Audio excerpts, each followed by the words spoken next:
Greetings, brothers and sisters and comrades. My name's William Morrison. I'm your British Marxist-Leninist and anti-imperialist based in Scotland. And today we are in for a treat today as we crusade against the liberal woke left. And we will do that today joined by my Swiss comrade, Jason. So Jason, would you like to introduce yourself and explain yourself a little bit about who you are?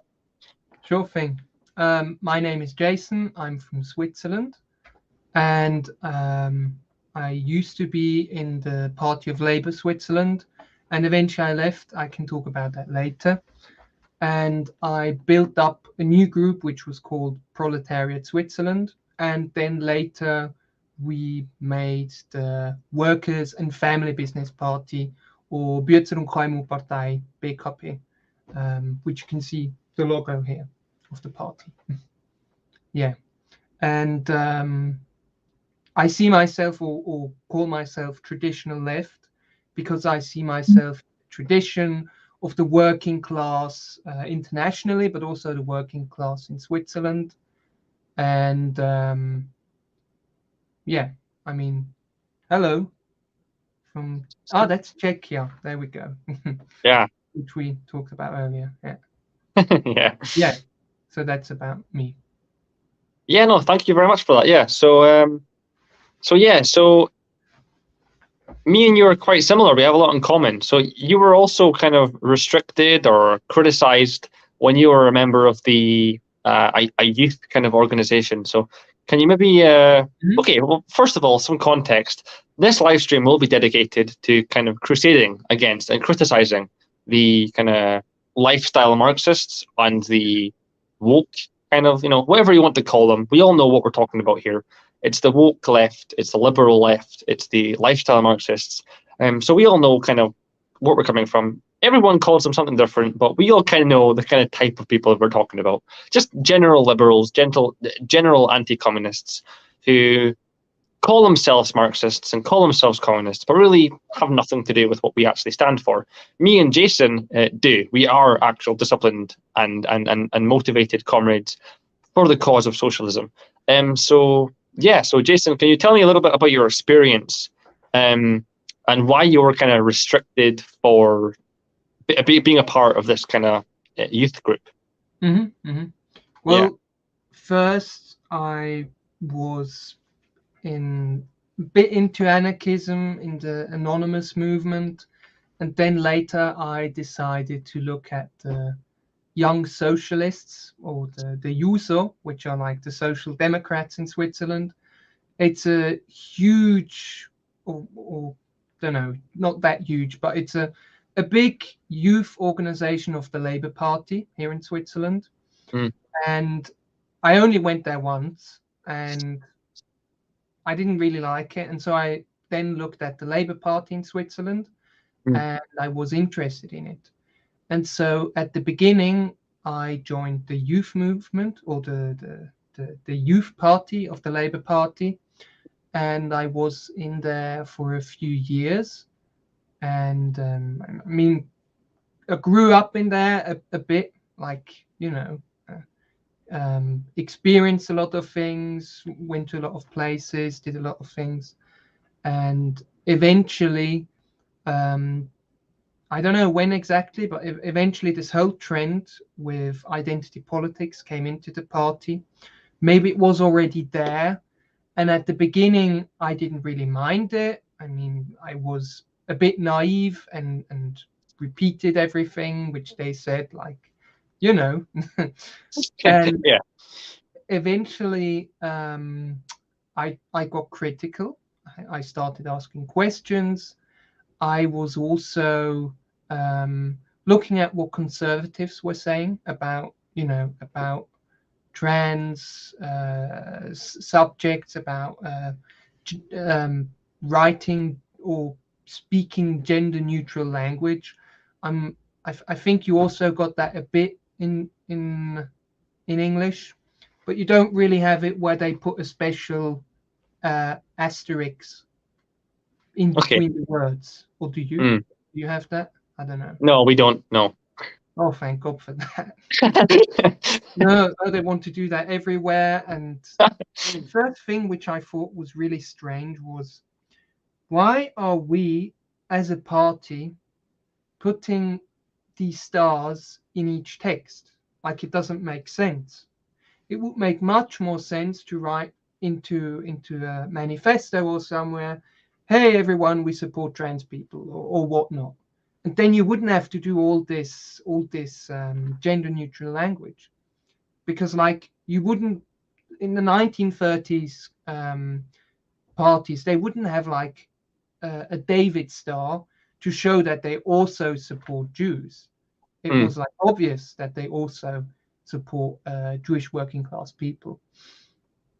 And so yeah, I started questioning things, and they didn't like it. They said, oh, it is that way, and if you say this and this, you're transphobic. And there, I'm not going to go into too much detail, but there was one member which was like Jewish but also trans, and I made like a joke long back on Instagram saying, oh, in the 1933 it was I don't even know if you know that, work makes you free. Arbeit Yeah, macht frei is like what the Arbeit macht Nazis frei. said. Yeah. Yeah. And then I did like a modern one, Arbeit macht reich, meaning work makes you rich. Mm. And that individual did not like that, and the party wanted me to take it down. And so eventually I did. And I mean, it's like a critique of how the same slogan still applies more or less today, that it's both a lie, basically. And I mean, I took it down. It was not that big of a deal, and I was still critical of it, and I was actually trying to get members into the party, or into the youth movement, friends and such. And someone said, then one of my friends may have said the word Führerschein, which means like driver's license, but it's the driver's license, not the driving license, and so it is politically incorrect. And I mean, through things like this, people were scared off, and there were people which like cringed and were, like triggered. There are like, Mm. still there are people in these movements which go on a tantrum and act like children. And I think if that happens, they shouldn't be representing any party or something, because that looks bad for the whole movement. My memory is a bit fuzzy, but That's okay. eventually there was like a clique, basically, of these people who supported that. And a lot of members left because they were fed up with it, and they just didn't want all of this. And there was also very often drama. And like in the youth movement, it's more or less normal that sometimes maybe there's some drama. But like this drama and this clique, they gave me like an ultimatum, or more, they actually just told me, you are now not allowed for 3 months to do any political activity, and you have to watch. And then they gave me a huge list of YouTube videos and told me, you have to watch every single one of those videos. And I thought, what? Like, I mean, we never really had that detailed, traditional left theory, all of that, the classics and such. You didn't really have that many courses about that topic. And as far as I'm concerned, until I left and later the party in total, I didn't even know what the difference really between materialism and idealism is, and all of that. And so it was to me like, oh, you're just telling me that I have to believe in that. And well, I still see it today like that. They just tell me to believe in that, don't they? But yeah. So due to the dogmatism of the party that you were with, the youth wing of the Labour Party, due to the dogmatism of that organization, you weren't actually taught the difference between idealism and materialism. You were just told to follow a certain dogmatic party line. Am I correct in that? I mean, yes, but also it was like, oh, you have to educate yourself. Oh, And okay, that may yeah. be the fault of the party. I mean, we're still working on building up theoretical courses and such, and Mm, writing books and all of that. But I mean, they didn't really have that many courses and things prepared. Some stuff they had prepared, but not like into dialectics, all of these things. Like the core of Marxism, Leninism, all of that was more or less missing.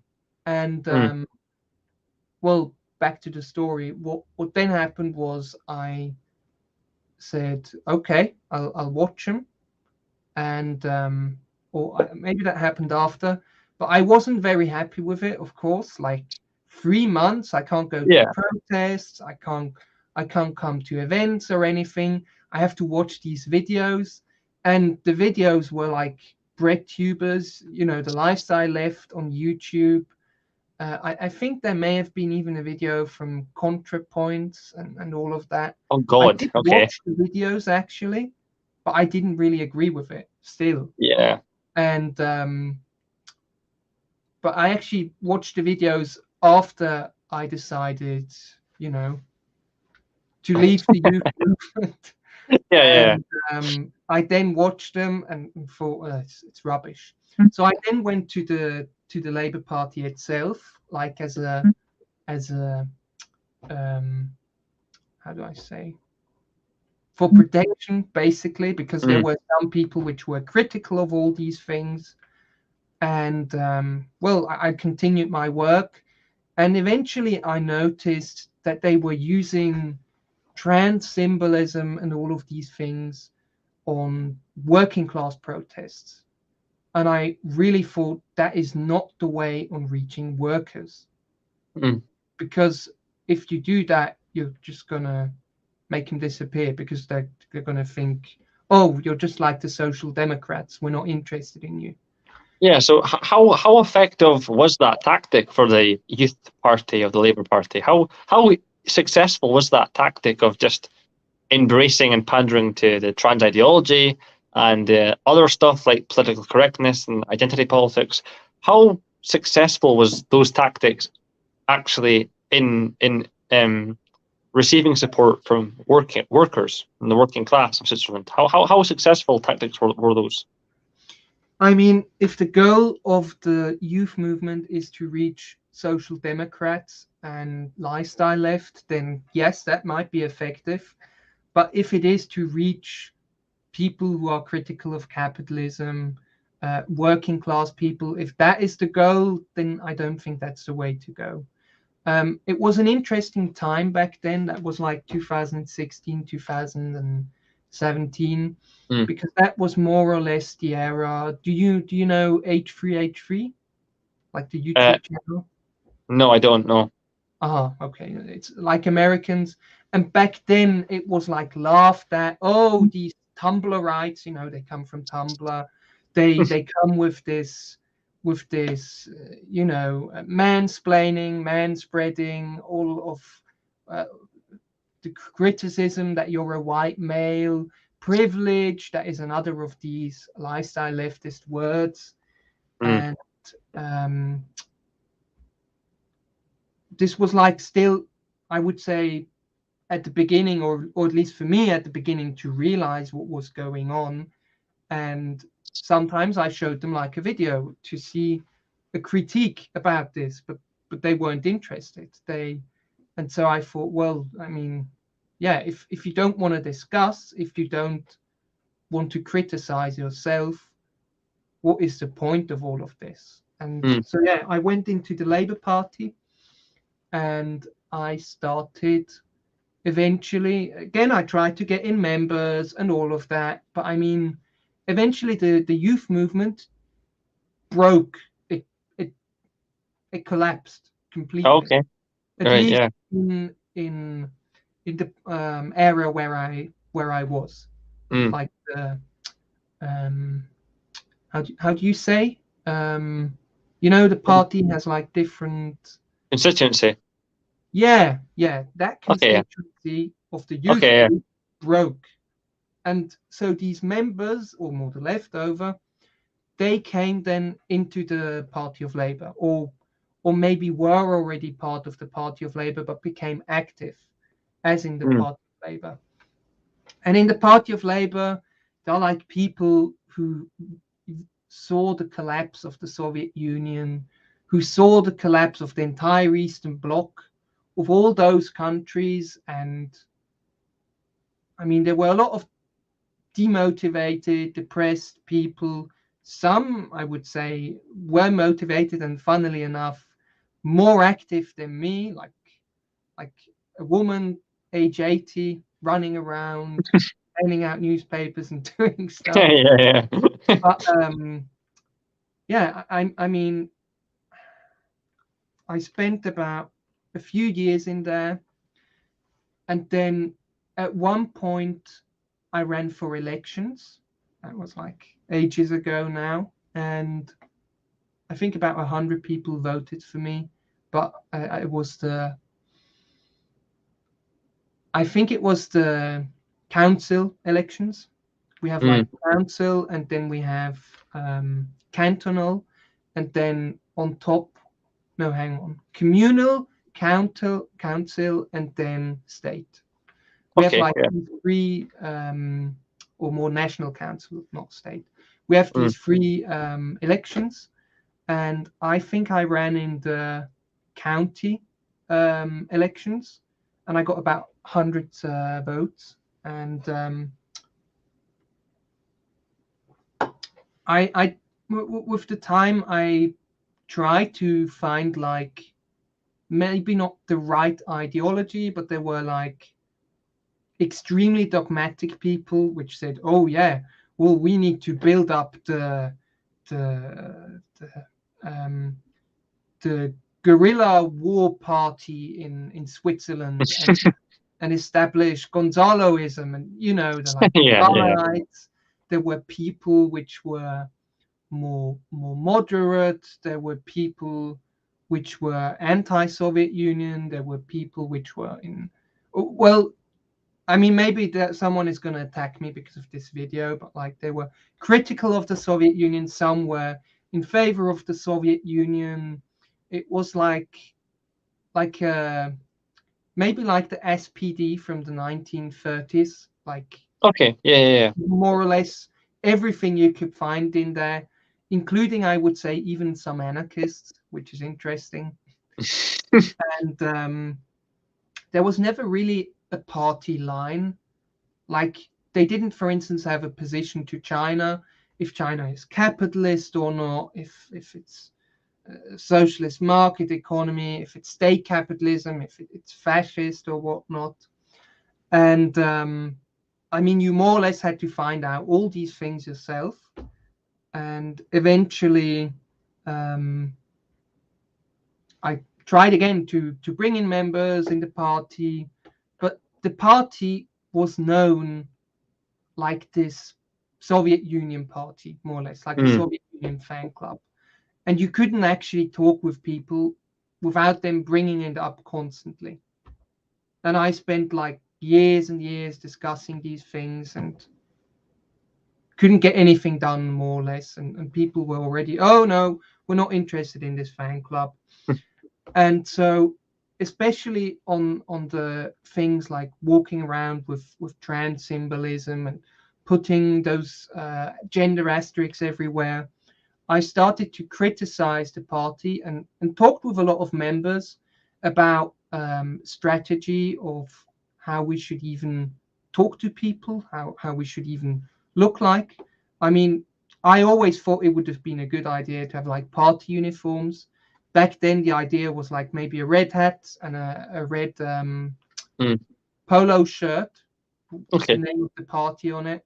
yeah. And I mean, for that, they said, "Oh no, that's too militaristic to have a party uniform." And like, I mean, now we got one, of course.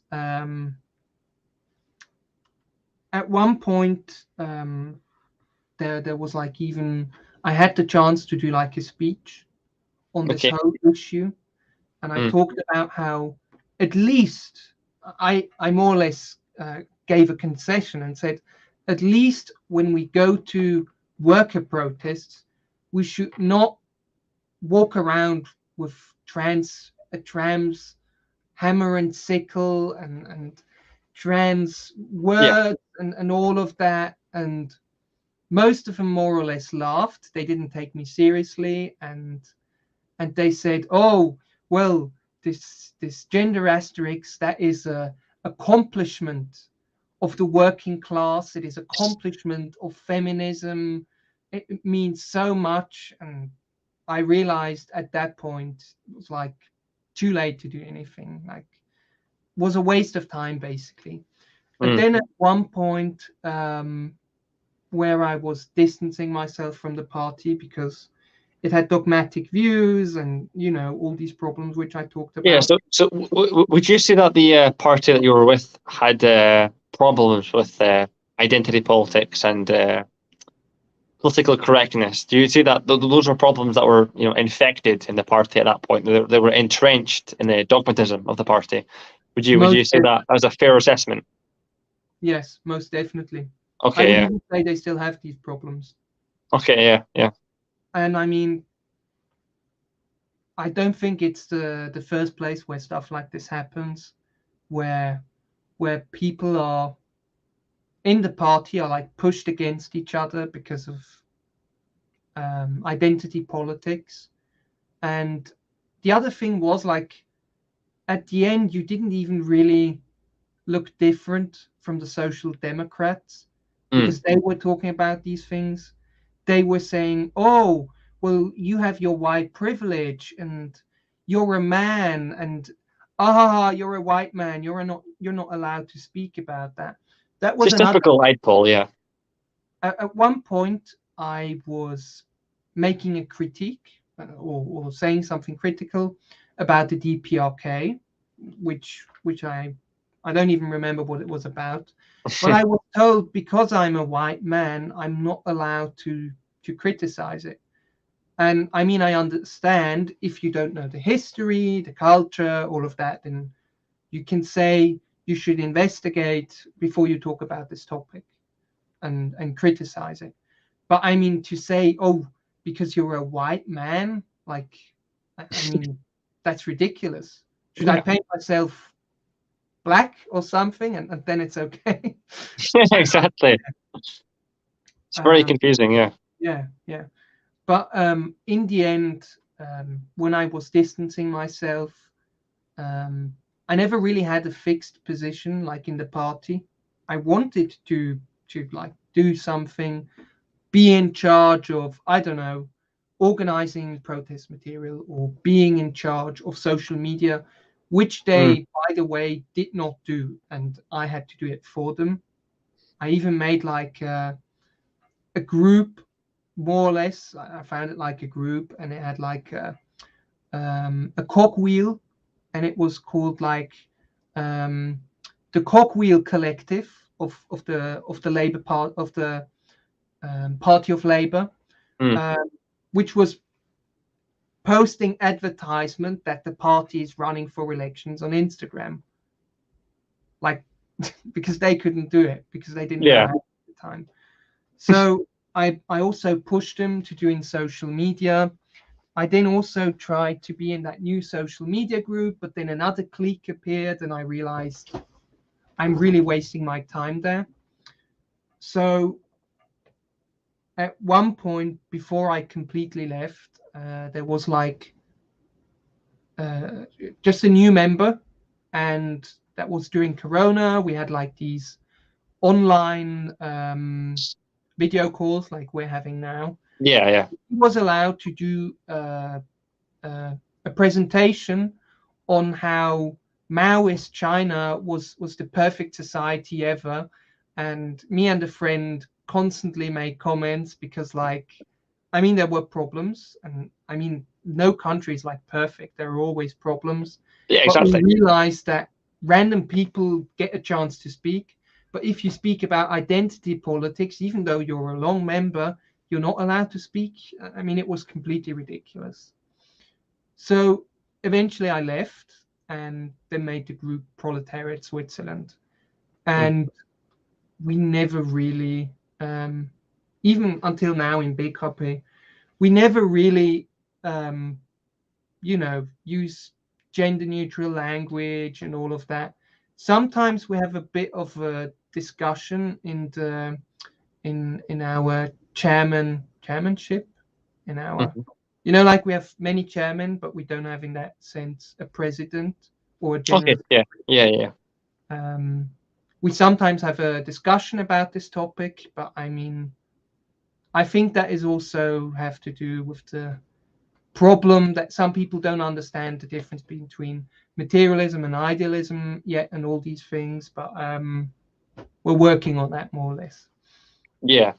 I mean, now I can see that it's completely idealistic to say that because you feel a way, you are necessarily that, like, oh, I feel I'm a woman, and suddenly you somehow are capable of giving birth, even though you're born a man.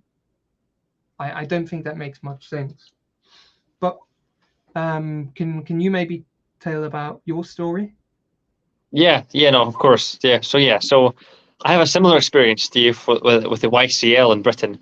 The YCL stands for the Young Communist League of it's the youth wing of the CPB, the Communist Party of Britain. And I mean, I was a member. That was the first organization that I joined. They claimed to be a Marxist-Leninist organization. They were the youth wing of the CPB, which was a long-standing traditional communist party of Britain. So I mean, when I first got into communism at 12, 13 years old, I joined them. And I liked it. I appreciated the work. I learned a lot from them and stuff, very good stuff. But around the 2017, 2018 time, like your party, they just kind of were infected. They were hijacked by this kind of identity politics. They were terrified of being accused of being transphobic. They were terrified of having all these labels. So instead of actually standing up for dialectical materialism, instead of standing up for Marxist analysis on society, they just pandered. They pandered to these kind of cliques. They pandered to these mobs that were like, if you say this, we'll support you. If you don't say this, we'll slander you on the internet. And it's like, no, I'm sorry, but we're communists, old school communists, and we should, stand up for what we believe.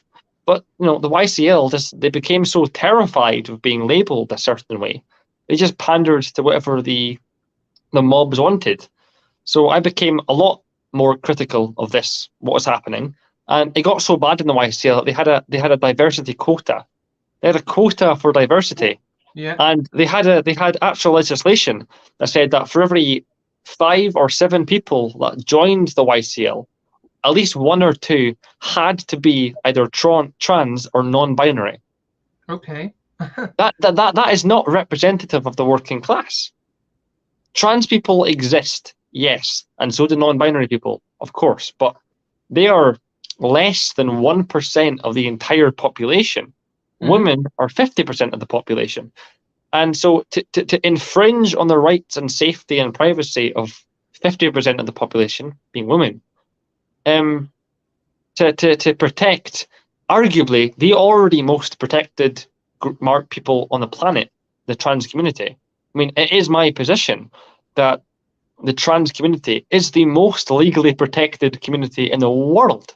Like, the governments are behind them, the corporations, Hollywood, the movies, media, they're all protecting and supporting and upholding the community. So, I mean, of course, bullying and discrimination exists, and that's bad, and that shouldn't happen, and they should be treated and they should be helped, of course. But I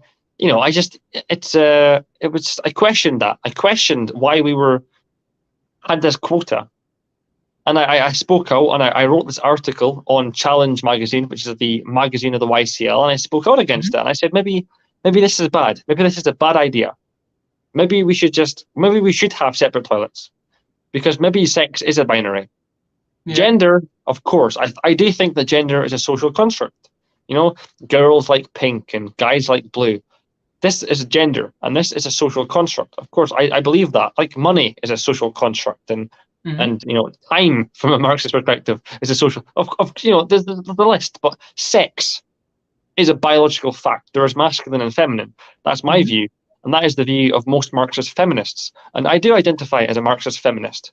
I come from a very old school style of communism, where there are two sexes, there's male and female, and because of capitalism, because of the material conditions of capitalism, it is women that are marginalized. They have an extra layer of oppression.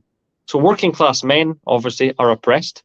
You know, I'm not going into identity politics. Working class people are oppressed regardless of who they are. If they're workers, they're oppressed under capitalism. That's a natural law of what capitalism is. But you know, it was my take that women on top of that had an extra layer of oppression. Because not only were they oppressed at work by their bosses, they also came home and they were kind of oppressed by the man too, the husband of the family, the father of the family. So that was a view that I had. So I spoke out against that. I thought I was fairly Marxist feminist, but no, apparently not. I was the next day that I wrote that article, I was told to edit it.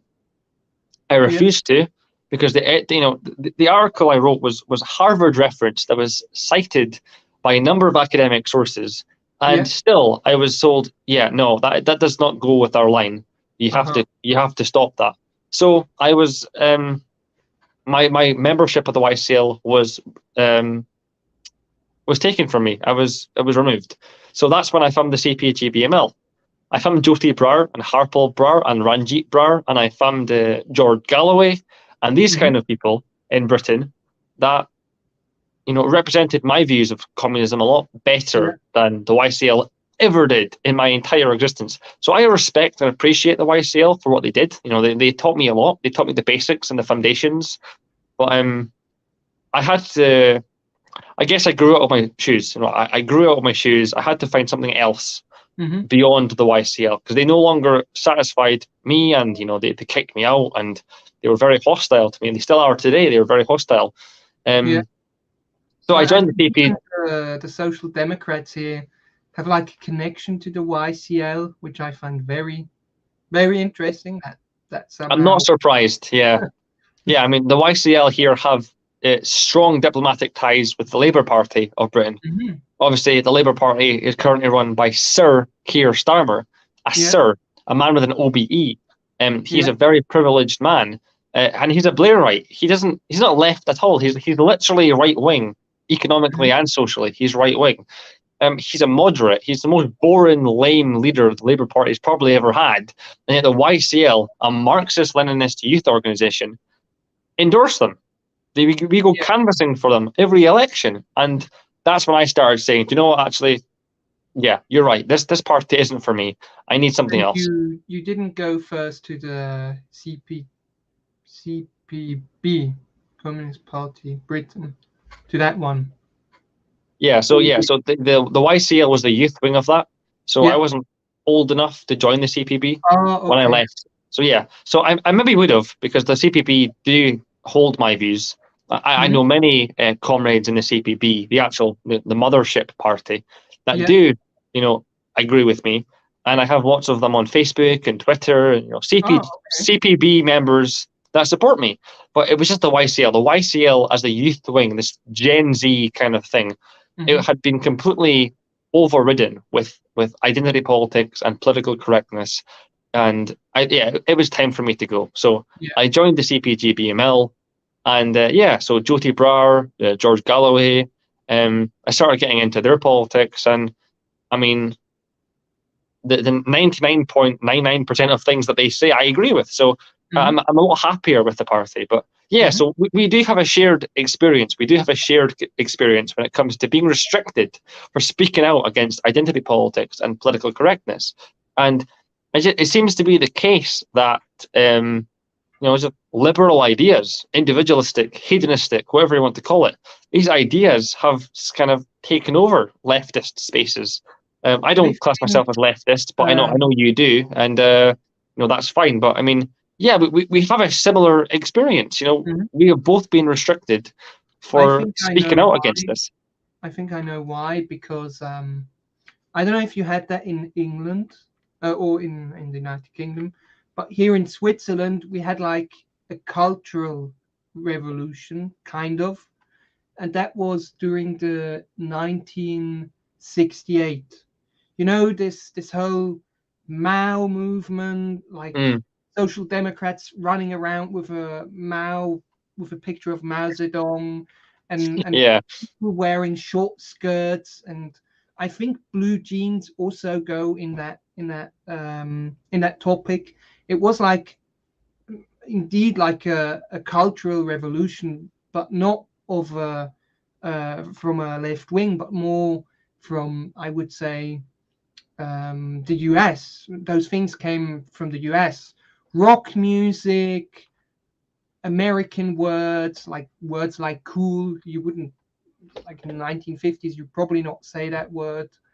Elvis, all these things came streaming into our country. And I think from there, also these lifestyle left ideas, as Jyoti Bra said in her video on the woman's question, which I found very, very good and very educational. She Mm. speaks about how these people went to universities, and then they like repeated all these things to their students about identity, about how it's the man's fault, not that it's the problem of capitalism. This, even the whole women's liberation movement, as she says, was Mm. hijacked by them, and it was turned against men instead of against capitalism. And of course, I would say their children, if they had, maybe they didn't, would maybe be better if they didn't, but their children grew up, I would say, or maybe their children then as well grew up and were brought up like that. And that is why in 2016, 2017, all of this started. Or maybe it came through, maybe they went on Tumblr. I don't know how exactly it came, but it seems it came around more or less the same time. Mm. Do you know this Scottish guy which managed to like teach his dog a Hitler salute? Yes, I've heard. Yeah. That was So around that time. So yeah. like you had that whole thing too, where political correctness was becoming um important, or like Yeah. relevant, So because like just as context for the story. So yeah, there was a man in Glasgow in Scotland, and as a joke, he taught his pug, his dog that was a pug, so a cute, small, innocent little dog, which is ironic. He taught this dog, a pug, to do the Nazi salute. And every time this guy said, "Hey," whatever the dog's name is, "do you want to?" and then said a slogan that was representative of the Nazis of Germany, he would have done. The dog did the Nazi salute. It was a joke. It was an ironic joke. It was a cute, fluffy little innocent animal doing the most despicable thing that you could imagine. It was a joke. It was an ironic joke. And that man was sent to court by Scottish law, fined, and he also had to spend 6 months in prison. 6 months in prison and about a £2,500 fine for a joke. It was a pug. It was a dog that was a pug. It was a joke. It was clearly a joke. Everyone was laughing. Even his wife in one of the videos, his wife was there. She was laughing in the background. It was a joke. He wasn't a Nazi. He wasn't being serious. It was a funny, ironic joke. He was fined and sentenced to prison for that. So and yeah, I this mean time was the start of just a frenzy against comedy and against normality and sanity. yeah. This year was the takeover, at least in Britain, of just this woke kind of psychopathy. I mean, if you know a bit what was going on, I don't know if it was the 90s or the 70s or whatnot, but Mm. I know that Prince, or now no longer Prince, Prince Harry, Oh yeah, dressed Prince up Harry. as a Nazi. You couldn't do that today. but he dressed up as a Nazi on Halloween, and I mean, why is he not being fined for that now? So Yeah, back then it was okay, but now it's not. I mean, but it's clear that, I mean, I come from a British background, making jokes about Hitler only got one ball and all of these things. I mean, of course, yeah. it's funny, but and I mean, British people laugh when someone goes like that and does the goose step because it's like funny. Oh, you're making fun of the Nazis. But here in Europe, it's, at least now I would say, it's completely different. Um, you're immediately seen as a Nazi and whatnot, and that is part of this political correctness of this whole thing.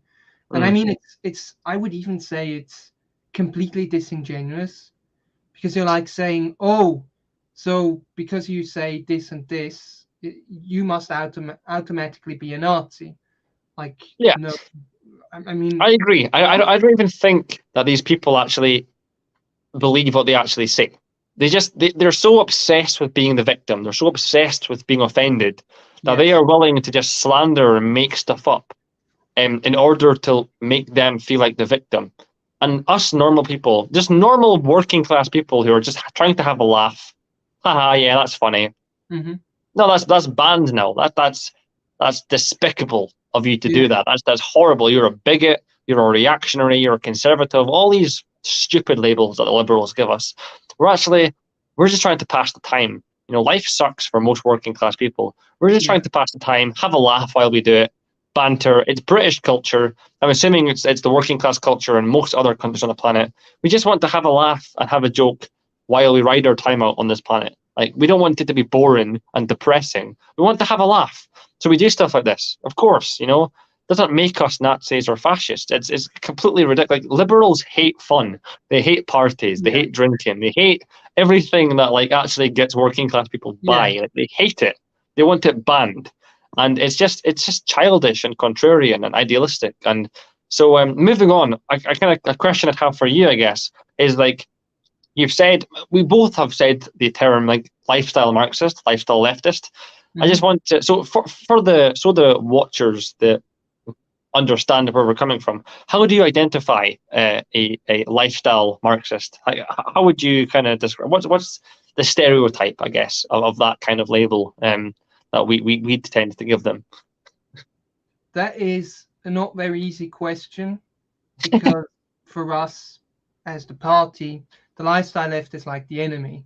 But the enemy is usually those who want to deindustrialize our country, those who want to ban cars and just like live 100 years ago. So basically, most social democrats, there are some social democrats which I would say are more, at least here in Switzerland, which are more you know, clear thinking. Think I can read the comment after, which are thinking about working class issues. I think there are some genuine social democrats here in Switzerland, but most of the time, it's especially calling for sanctions and all of these things. That is clearly, in my view, not left wing. Like, you're oppressing other countries that way. And since Mm. when is oppressing other countries a thing of the left? I don't know about that. That would be new to me, more or less. And so, um, yeah, I mean, it's mostly Greens, mostly Social Democrats, and I would even say Trotskyists. But most importantly, it's those people who push identity politics and say, oh, this whole stuff with white male and such.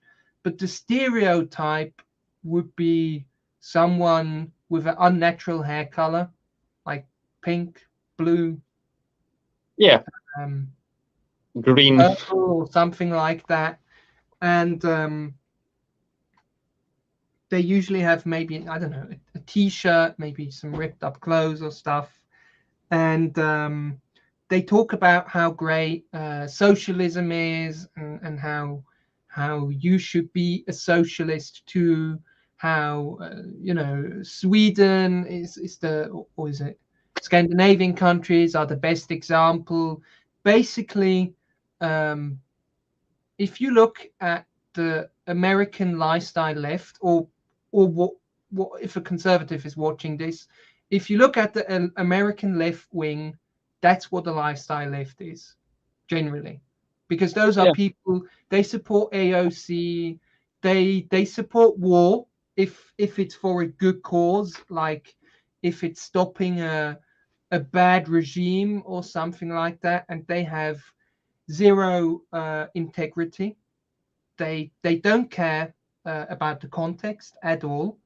Like if a history teacher is talking about racism or something, they will probably want to ban that word out of the history book, which Hmm. I don't think is clever, because we've seen that if you ban, for instance, Nazi symbolism, it makes it much more attractive.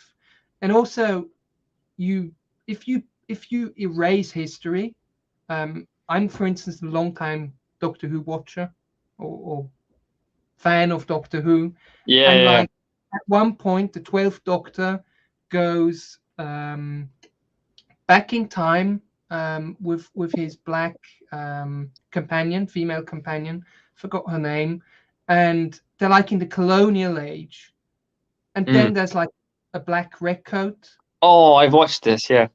and like, where is the, like, they ignore that there was racism at the time, and then funny enough, the screenwriter, the writer later made the complete opposite about how it's just educational, but I mean, it's like both sides are extreme. Ignoring it completely is extreme, and not ignoring it and addressing it all the time, constantly, is extreme too. But like, you could address it once. Yes, everyone, racism is bad.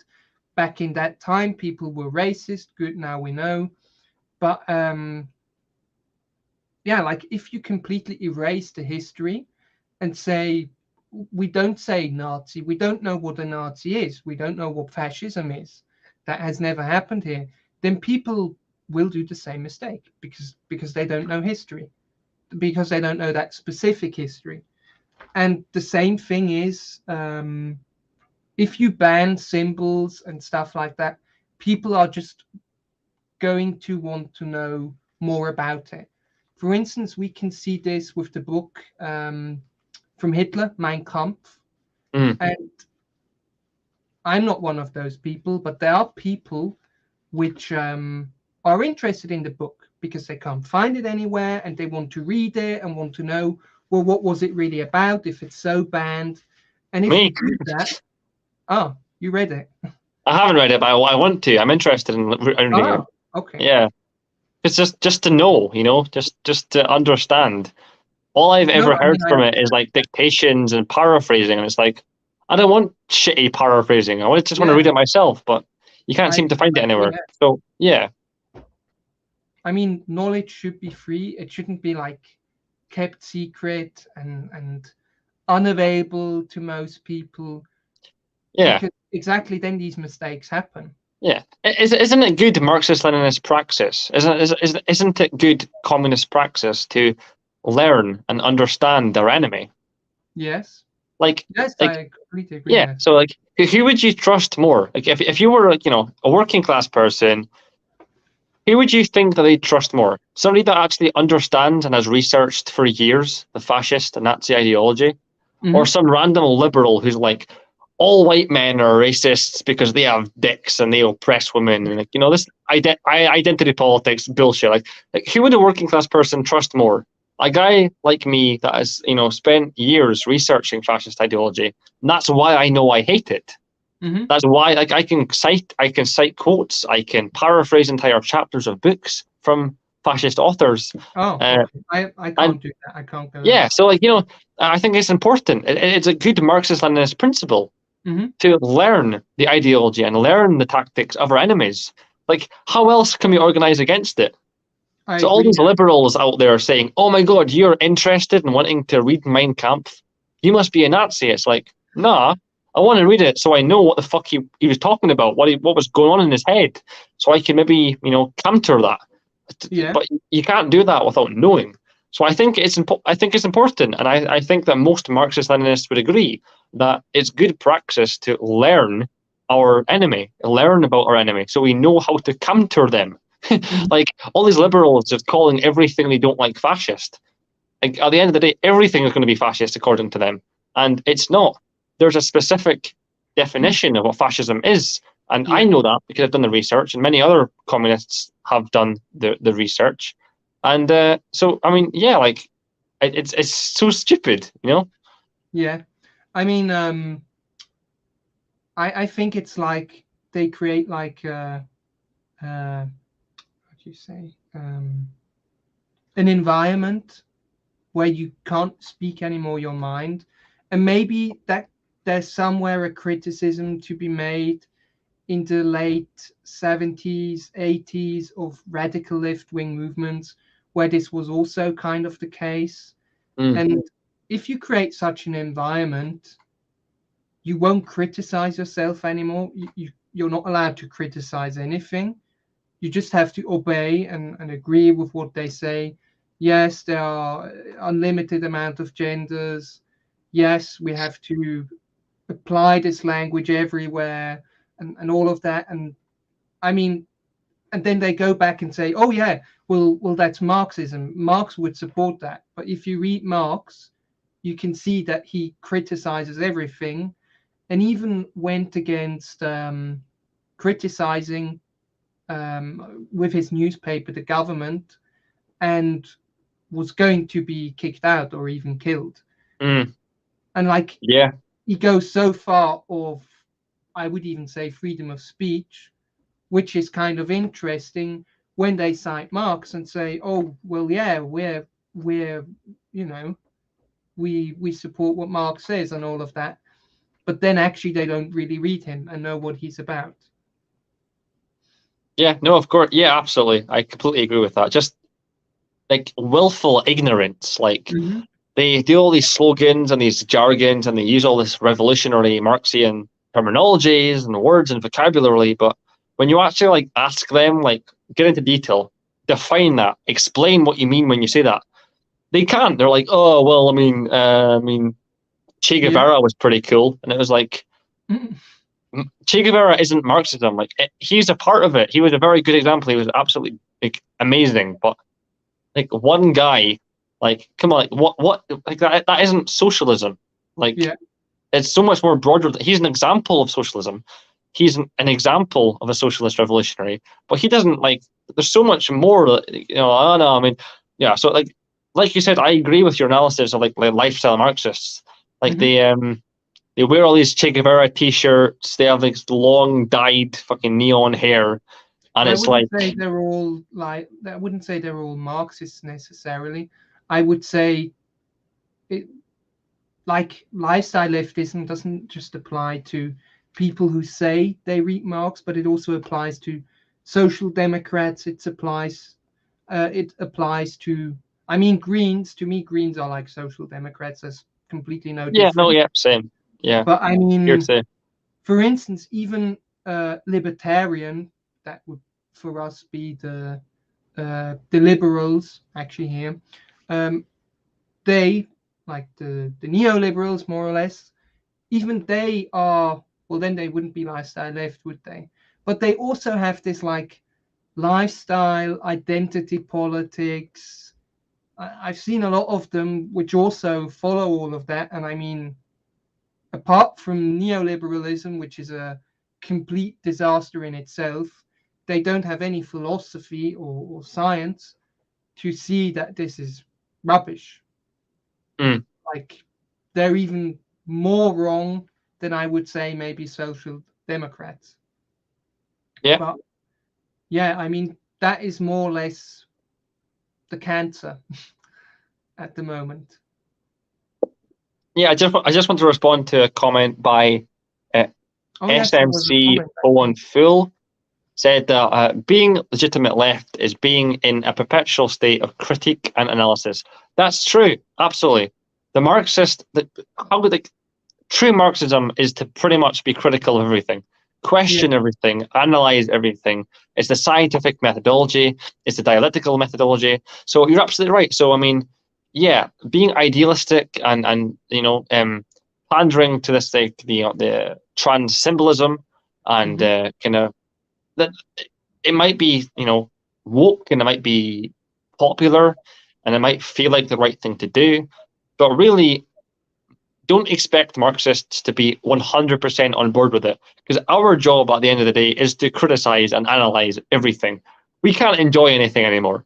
Like people who are class conscious, we can't enjoy anything anymore. We just moan about everything because that's what we're taught to do as Marxists. Yeah. We live in such a hostile society to what we believe in that we are brought up being skeptical and nihilistic towards certain things. So I mean, yeah. So our job as Marxists is pretty much to criticize things and to analyze, to dig deeper, and to investigate things. It might sound boring to most people. That's why most people aren't Marxists. That's why it's an honor to be called a communist. Not anybody can be called a communist. It's a privilege it's a privilege to get called a communist, because there's this very strict criteria that somebody has to follow to have the honor to be considered a comrade and to be considered a cadre and to be considered a communist. Not any old person off the street can call themselves that. This is the whole idea of vanguardism, being a vanguard party. It's a privilege, it's an honor to be classed as a communist. And yeah, most of us get there by criticizing and moaning about everything because life sucks and blah, blah, blah. Sure.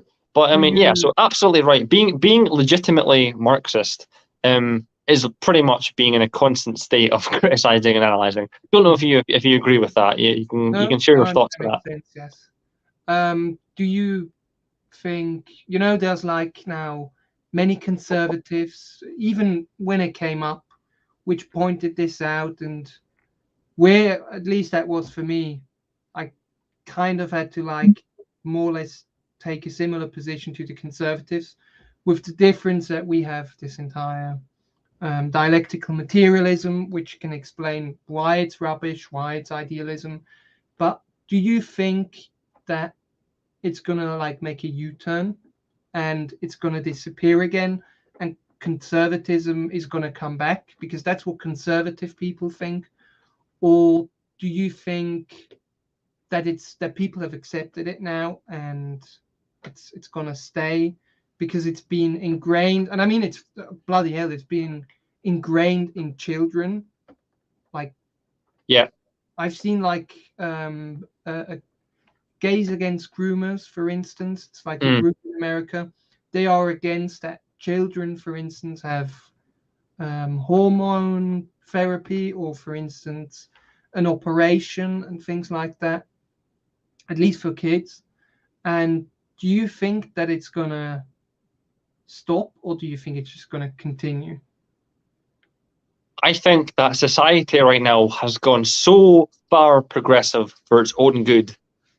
It's gone so hyper progressive that actually being socially conservative currently is in line with dialectical materialism. I believe that. I think that as a society we have gone so progressive, so woke, so liberal, that it's actually hurting us as a civilization. And so much so that we've actually gone back, rebounded, and that Marxists can actually ally ourselves or work with social conservatives. I think we are on the same page right now, according to dialectical materialism. That the societal constant state of conflict and antithesis and thesis. I mean, right now, these progressives, this woke left, has gone so far. They want to change language, like you said. I mean, it isn't as intense in English because we don't really have the same linguistic kind of characteristics. But in Europe, in most European languages, Romance languages, I mean, entire languages are going to have to change. Replace it with English words, even. Yeah, so I mean, entire things are going to have to change. And the anthropology, archaeology, history, biology, this has all been ignored by the woke left because it doesn't agree with their worldview. And it's completely perverted. It's a bourgeois perversion. And So, I mean, yeah, I think that actually today, the time we're living in, dialectical materialism isn't dead. It's still the answer. It always will be, because, I mean, from a Marxist-Leninist perspective, it is the truth. It's the Yeah, analytical tool to understand the world around us. And I think that, actually, we're like the first ones, of course. Before Marx, we're like, no, after Marx, we're like the first ones who even understand what's going on. Because before, you didn't even understand how these societies developed and how you get rid of slavery and all of these things and what yeah, the next stage will look like. That is thanks to dialectical materialism. Without that, we'd be like chicken running around without the head, like supporting maybe yeah, I don't know, some strike for something which maybe is for privatization for everything or yeah. something like that. Dialectical and historical materialism brings us stability, predictability, safety, security. It brings us understanding around the society around us. It helps us predict the future from lessons from the past. It's an Mm-hmm. analytical toolbox to understand the world. It's the philosophical underpinnings of the entire Marxist-Leninist philosophy.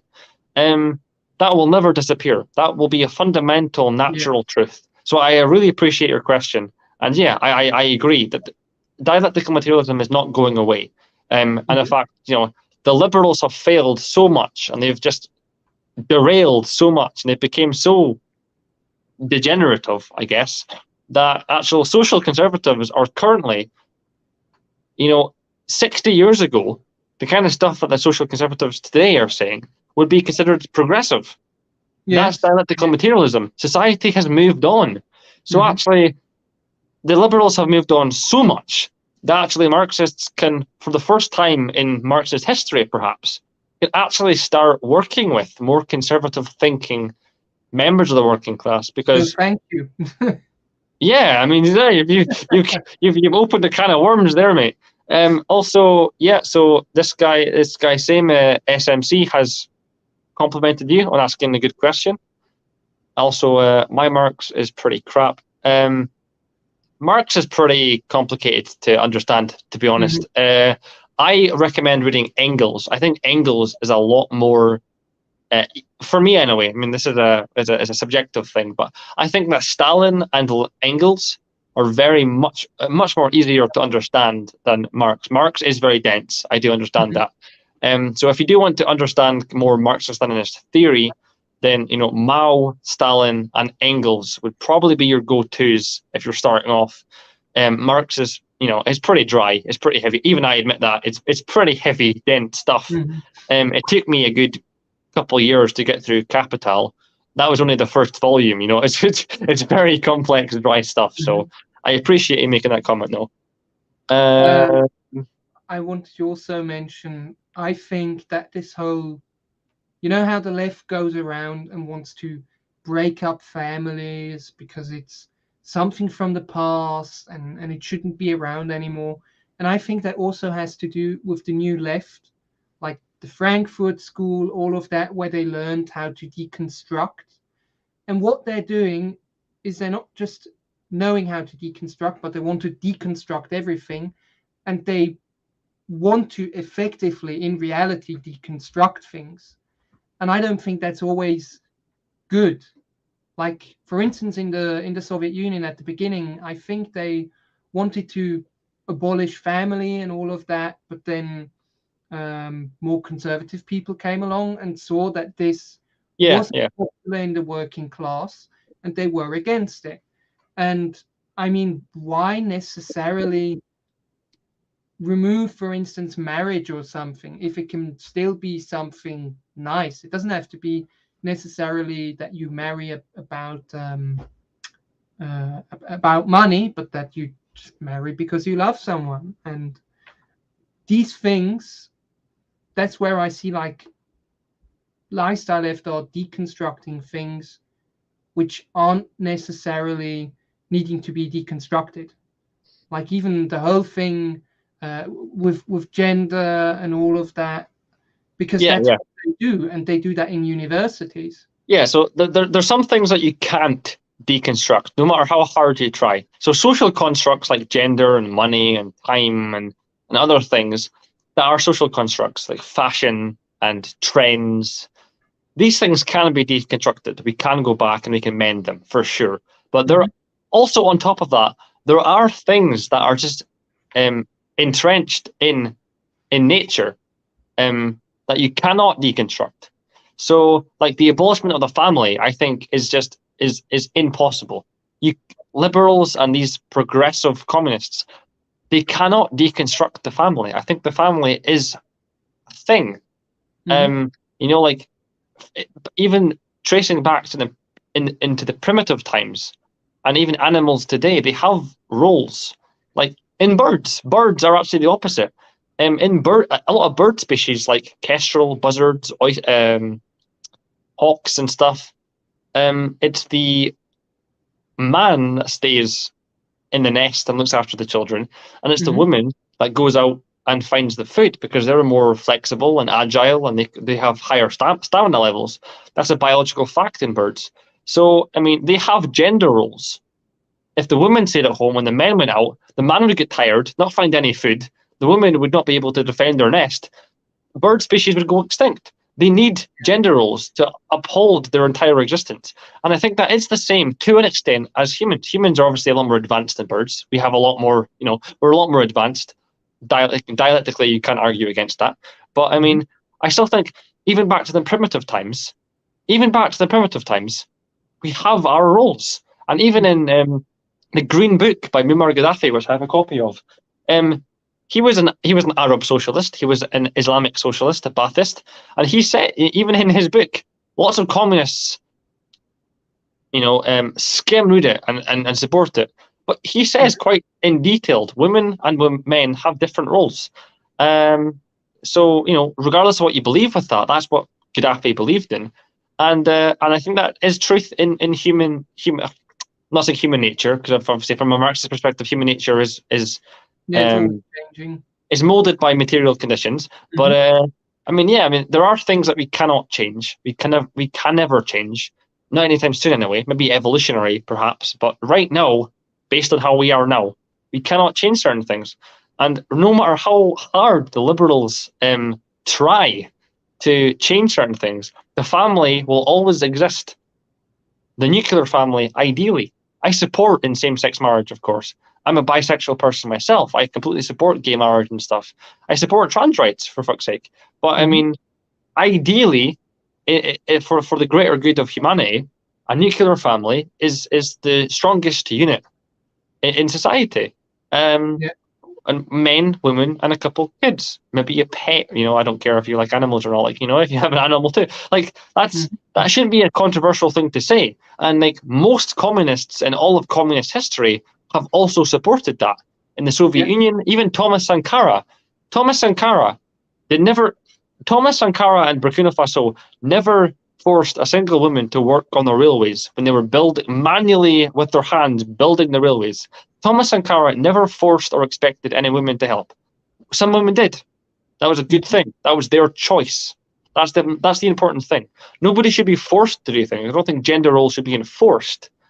But I just think that if we left gender roles alone, then there would be a natural system there by itself without any human interference. Oh yeah. So that's kind of my analysis. I think that's pretty Marxist analysis. But I mean, I'm sure I'm open to criticism. That's just my opinion. I know. I'm a disciplined comrade. I do appreciate being told to shut the fuck up every so often. So it's all good. But I mean, yeah. So I dialectically, I support all comrades that aim to be dismantling capitalism. But these liberals who are pandering to the kind of trans symbolism, I don't think they are dismantling capitalism. I don't think they're actually helping us fight against capitalism. What they're trying to do is like liberate the woman under capitalism, which is like not really possible. That's like trying to liberate the worker under capitalism. That also doesn't work. And they think that works, and that's why they push for trans rights and legally I can have my name changed now. My sex or gender. Acquires gender. Yeah, like you can have that now on a card, and now you're a woman. But what it really boils down to normally, especially with operations, is like even if you look like a woman or a man, you still don't have like the same functions. And to ignore that or to deny that fact, if that fact is like debated, to deny that, that is just wrong, because that's like scientifically wrong. Because if we cut up the stomach and look in, we can see, oh, it's actually more like a man. And Yeah, I that's mean, sex isn't just about genitalia. It isn't just about whether or not you have a penis or a vagina. Mhm. Sex goes into your bone density. Men and women have different bone densities that surgery Yeah, cannot change. So even if you're a trans woman and you even if you get the surgery to cut off your penis and implement a womb and a fallopian tubes and a vagina, mhm. your bone density would still be masculine. You would still be able to gain muscles and stuff that women can't do to the same extent. Um, that will never change. Surgery can't change that. So I mean, yeah. So I support that, and I support that. I mean, Jordan Peterson also agrees I don't like him. with. Yeah, I don't. I personally don't like him either. Jordan Peterson. He's an important academic resource when it comes to psychology. I think he has helped a lot of people. He's helped a Mhm. lot of young men get their shit together, and I respect him for that. But politically and historically, he doesn't know what he's talking about when it comes to the Yeah. Soviet Union or communism. He spreads a lot of anti-communist lies, but psychologically, I think he's a good psychiatrist. I think he's a good psychology, and I think he's helped lots of people get their shit together. But beyond Mhm. that, yeah. But I agree with that. I think, yeah, if he does, I mean, I don't know his opinion on this, but Mhm. if he does agree, then yeah, that's fine. So that's the thing that if the woke liberals were watching this right now, they would read that comment and say, "Oh, William and Jason now are conservatives." Because they Yeah. said something that Jordan Peterson agrees with, so they're all conservatives. Well, Mhm. actually, no. Maybe Jordan Peterson does agree with us, but I assume that we come at it from different angles. Me and Mhm. Jason come at it from a principled conservative Marxist perspective, whereas Jordan Peterson comes from quite a libertarian, liberal, kind of Yeah. anti-communist perspective. But I mean, yeah, sure. I mean, not all things are separate. Some issues in society, multiple people can agree with. I don't see that. I don't see how that's a problem. Also, I have to Jean Lamb says go that. get something, and then I'll be Yeah, right back. sorry. Yeah, go ahead. Okay? Yeah. You can continue answering the questions. I'm sure there's some more. Yeah, no worries. Yeah, there is. Yeah, go ahead. Yeah. Yeah, so Gene Lamb, brother Gene Lamb from South Carolina, says the majority of the working class around the world are socially conservative. Traditions, cultures, religions, etc., are to be upheld. Yeah, I fundamentally agree with that. I mean, I don't think that communists should become socially conservative themselves. But I think that reaching out to socially conservative working class communities can definitely help. It can definitely build bridges with communities that most communists can't build. Because most communists out here in the West are a bunch of liberals who get offended easily. And so, yeah, I agree with Gene. Most workers are socially conservative. That doesn't mean that we have to be ourselves. It just means that we can build bridges and show that we understand where they're coming from. We respect them. We will listen to them. We will be patient with them. And we are on their side fundamentally. Communists, regardless of the working class's ideology, we are representative of them. Historically, dialectically, we are on their side and we want to help them. And so, yeah, I think it's important to build bridges with the working class. Absolutely. There's quite a few, actually. Jason isn't here right now. He's gone off for a few minutes, but when he comes back, I'll show him this message too that Gene Lamb is showing Jason support, saying that he's a solid comrade and he looks forward to connecting with him. And yeah, Gene Lamb here, Robert Lamb, is a member. He's a secretariat member of the Radical Republican Party, which is a new political party that's been set up in America. And yeah, it goes by kind of patriotic socialist, Marxist-Leninist kind of American socialism kind of ideology. I think they are allied with the MAGA communist movement. So MAGA communism is kind of the ideology that it's kind of it's a tactic that Marxist-Leninists have used in America to unite with MAGA communists, to unite with the MAGA crowd, unite with American conservatives, in order to build a coalition against the globalists and the elites in America. And yeah, I think that MAGA communism aims, I don't know, correct me if I'm wrong, I don't know, but I think that MAGA communism is a tactic that's used to fundamentally represent American Marxism-Leninism in the 21st century. That's kind of how I'm getting it. But I mean, yeah, so yeah, I was just saying this, Jason, thanks for joining us back. I was just reading out this comment where Gene Lamb was saying that you sound like a solid comrade and he's looking forward to... Oh, that's directed to me, yes. Oh. Yeah, I think he's looking forward to working with you in the future. He likes what you're saying. I couldn't really find you online. Don't know if you have a link or anything, but we are always willing to talk internationally to other groups, movements, parties, whatever. Yeah. Gene Lamb definitely. He had a Facebook account, so if you're on Facebook, I'll let you guys. I'll let you guys kind of connect if you want. You can reach out to each other. Maybe that'll be cool. Yeah. So thanks, but I think that's all of the questions answered. There was one earlier actually, quite a while ago that Hiking Metaller said. That said, speaking with conservatives and really listening to them makes you hate the whole identity leftism and love traditional communism.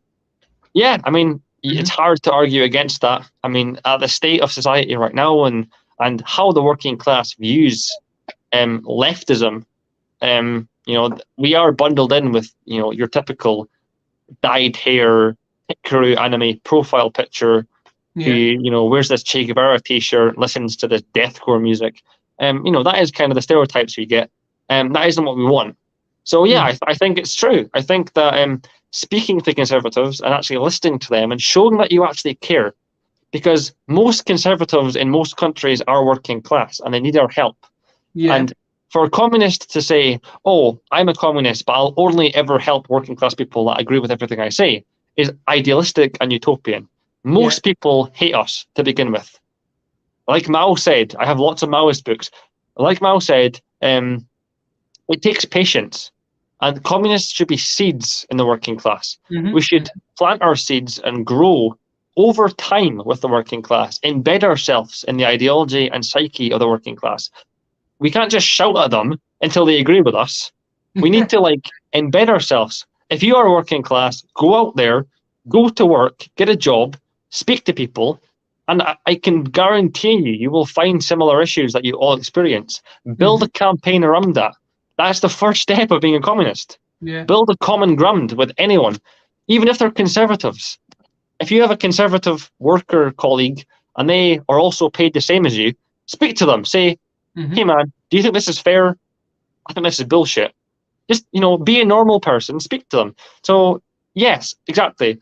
The more you speak to conservatives, and as from a communist perspective, we can definitely unite as two communities, and we can crusade against this woke fucking liberal left. Absolutely, I think we can. But yeah, so welcome back, Jason. Sorry, I went on a little rant there while you were gone. But yeah, so I don't know if you heard how much of that you heard, but yeah, I don't know what we were actually talking about. Oh, you mean previously what we were talking about? Yeah, sure. I mean, yeah. Anyway, so I can move on to the next question. So, you and your party, you've claimed before that you aim to have close ties with the CPGBML and the Workers' Party of Britain. Yeah. You had connections before, but you kind of lost them and stuff. I can help you with that. Don't worry about it. But yeah, so why? What about the CPGBML? I know it's an alphabet soup name. Really, in Britain, we just call ourselves the communists. I'm a member of the CPGB-ML. We just call ourselves the communists because we are the only real major communist party of Britain that actually stands for traditional, real Marxism-Leninism. Yeah. But anyway, so what about them do you find appealing? Well, what about them do you like? I think that the Workers' Party Britain and the CPGBML. I'm still here, don't worry. Oh, okay. Don't worry. I think that you both, or both parties, are actually working in the interest of the working class and actually care about working class issues. And you're not just like pandering and saying, oh, well, we support workers, but you don't actually do anything, but you really try to help the working class. You are in unions. I mean, that can be a criticism of our party. We aren't really in unions yet. I was kicked out of one, especially same bloody reason, political correctness. They didn't like me, and so they told me, yeah, I couldn't get anywhere, not in not in any leadership position, but I can pay my membership due. And then I thought, you know what, stuff it. But I mean, that's a whole different criticism here, which can be made about how unions here in Switzerland are filled with lifestyle leftists and conservative parties are filled with workers, and not unions with conservative workers and parties filled with lifestyle left, which is like the reverse of what it used to be in the 1920s. We want to establish relations with parties which work in the interest of the workers, and that can be all around the world. And of course, we don't like, how do I say, we don't go talking like to everyone, for instance, in the UK and say, oh, you should vote for this party, you should vote for that party. Everyone for himself, of course, but I mean, if we have like a relation to, for instance, we have the platform for progressive patriots in Austria. We are very closely linked. It's like our sister party, because we are even so close together, in Austria, near Austria. And I mean, we promote them on our website, on even now in our new newspaper called the Bürzer, the Worker. And we've also recently established relations with the Chicago Workers' School. It's like a split off of the whole, or not a split off, but like well, it was a leftover of the Center for Political Innovation, and now it's, I don't know, separate, I guess. I don't know, yeah. We're like talking to them a lot, and just exchanging ideas and tactics and things like that on organizing. And yeah, but yeah, we try to have like international relations, because we think it's important to even show other countries that there are other traditional left-wing organizations fighting for the cause, that it's not everyone alone, and no one in the world cares, but there are people who are caring. And if you need help as a party, we're willing to help. We can show you things maybe which you don't know, maybe you can show us things which we don't know. So it's like, how do I say, it's not like the Comintern, where back in that time when the Comintern was still very important, it's not like you have the Comintern line, because I would say that doesn't exist anymore, to have like a Comintern line. But because, I mean, every country has their own conditions, and with that you need to like analyze the current situation and act accordingly. And some things may work in one country, some things may not work in another country. That is why, for instance, in the Russia, Ukraine, NATO situation, we didn't decide to take the side of Russia. We had a debate about it, and or the side of Ukraine, because we think, I mean, first of all, if we would go on the side of Russia, we never really know what Russia does in the end. Like it's not even a socialist country in that sense. And if we would go on the Ukraine side and say, oh, well, it's just a war of self-defense, that's kind of a lie too. I mean, it's not really a war of self-defense, because this whole situation in Donbass, which was going on for 8 years, I think it started in 2014. Yeah. Whole situation, and with the Minsk Agreement 1, Minsk Agreement 2, they tried to stop it, but there was always something going on. And I mean, NATO always pushing. And the best situation for Switzerland is to stay out of it, because so far we haven't stayed out of it. We've had huge amounts of refugees come in. We've had, which is not necessarily now a bad thing, but we've had sanctioning, we've had interference, we've had speaking about rebuilding Ukraine over there. Like, why is it our business to build up another country? We can't even look after our own working class.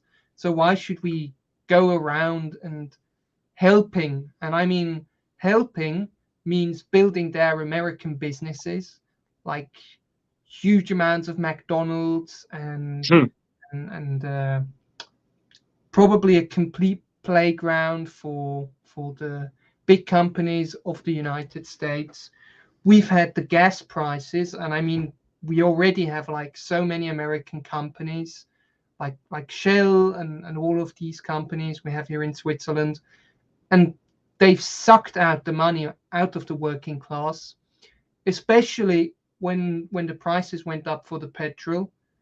The prices didn't just go up, but they also artificially even made them higher by saying, oh, well, petrol costs now even more than the refined oil.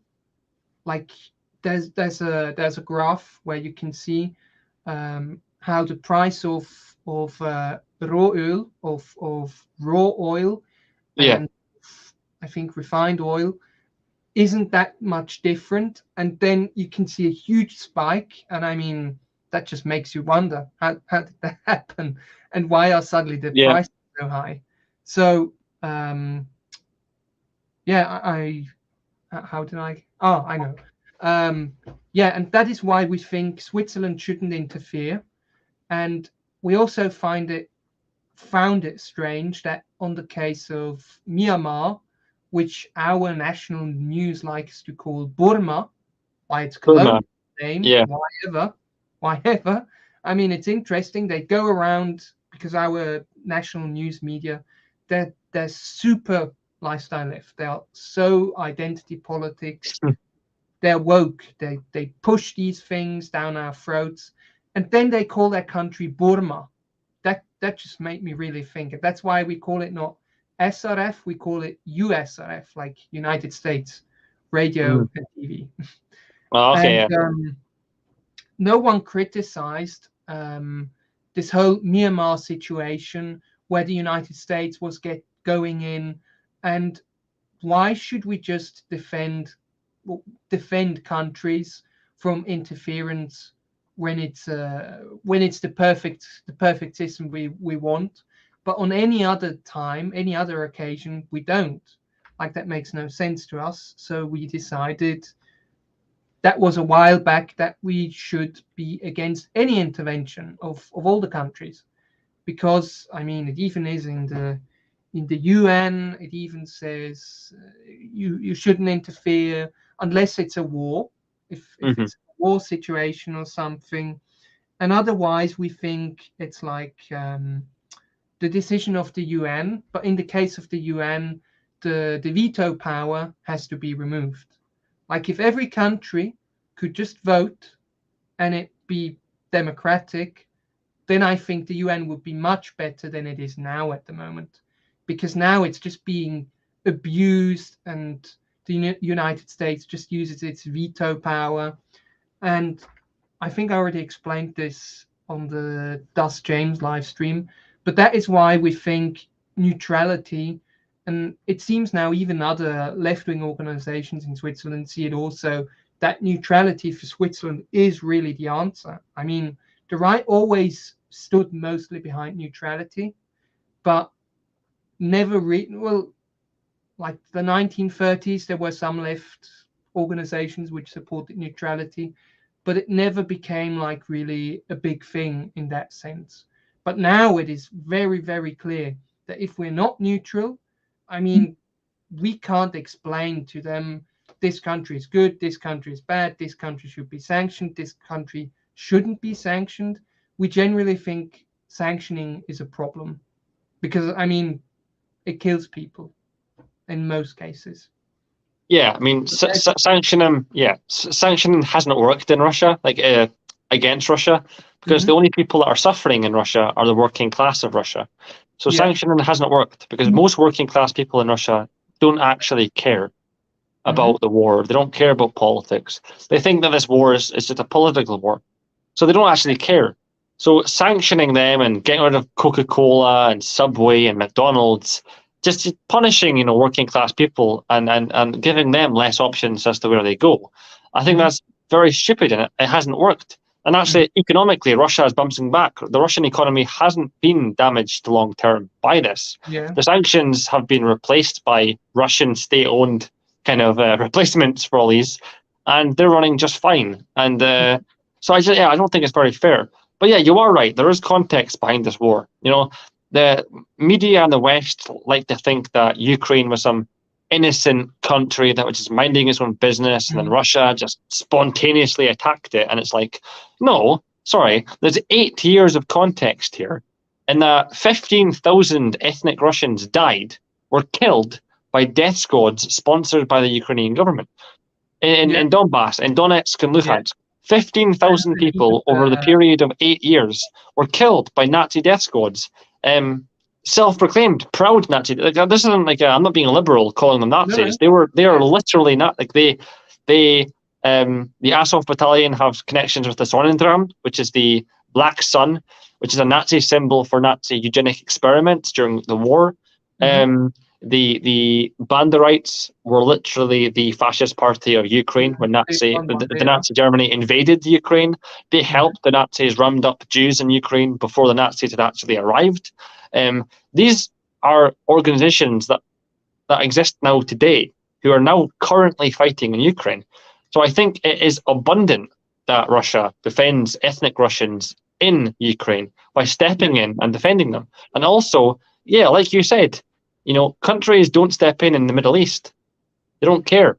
Yeah. There's dictatorships and there's wars in the Middle East, which we are actually responsible for mostly. We're not really interested in, like Yemen. Like that meme, that very meme that spoke volumes about the Yemeni woman who was holding up a Ukrainian flag. So people would pay attention to what was happening in Yemen. Very, very telling. Nobody cares. 1 in 3 Yemeni people are facing starvation, most of them children, and yet people don't care because we caused them. We are paying the Saudi Arabians to bomb this country for geopolitical interests. It's psychotic and it's insane. So it's quite sickening. But so and also obviously that there's the point where NATO promised Russia that they would not push further east one step. And yet, year after year, since the establishment of NATO and the EU, they have gobbled up countries, and they've liberalized and westernized lots of countries against their will. And yeah, exactly. And people are pushing back.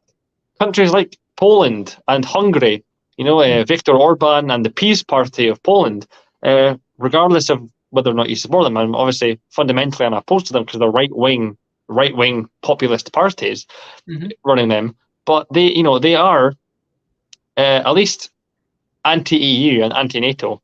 They don't want anything to do with NATO. They want to leave NATO, and I think that's a good thing because NATO is an imperialist power, and NATO has pretty much forced all these countries, gobbled up these countries year after year, and Russia, the Soviet Union, applied for membership for NATO and were rejected. which just proves that the fact that NATO is a geopolitical tool to carry out a holy crusade against Russia, the Russian Federation, and every single other multipolar country that supports in an option that isn't American unipolarism. So it just shows it speaks volumes that the Soviet Union applied for membership and were rejected. It speaks volumes. So yeah, but lastly, one last thing, I do respect the neutrality. Switzerland is famously neutral. They've always been neutral, and I don't think that should change. Like in Britain and obviously other countries, we don't care about picking sides. Our history is we've always picked sides. And Britain has that centuries-long alliance with Portugal, the longest alliance in history Britain has had with Portugal. We have all these alliances. That's fine, but Switzerland's different. They're a unique country. They have historically been neutral. So I think your response to this war deserves to be different. To us, we have no right to pick sides. Because we are problems, but Switzerland has, virtuously been neutral. So I do appreciate that. I do respect that. I've actually spoken to conservative people which pick like the other side, like the Russian side, and they explained to me that they do that mostly to like push against our government, which took the side of the Ukraine. And I can like accept that fact, like that's their thing. But I personally, I think in Switzerland, neutrality shouldn't just be like a buzzword. It should be ingrained in our traditional left theory to really make sure we are supporting that. But what you didn't mention, which I find very interesting and very telling, 2014, I think it was in Odessa, there was a union building which was burned down, and people outside were beat up by fascists, and practically unionists were killed there, and everything which calls itself left. And here in the West, we don't know about that, or they forget that, because it's very funny. Around 2014, our media is talking about, for instance, 20 Minutes talks about how there's Nazis there, how there's right-wing militias, all of that, and now that's suddenly gone. Yeah, it's funny.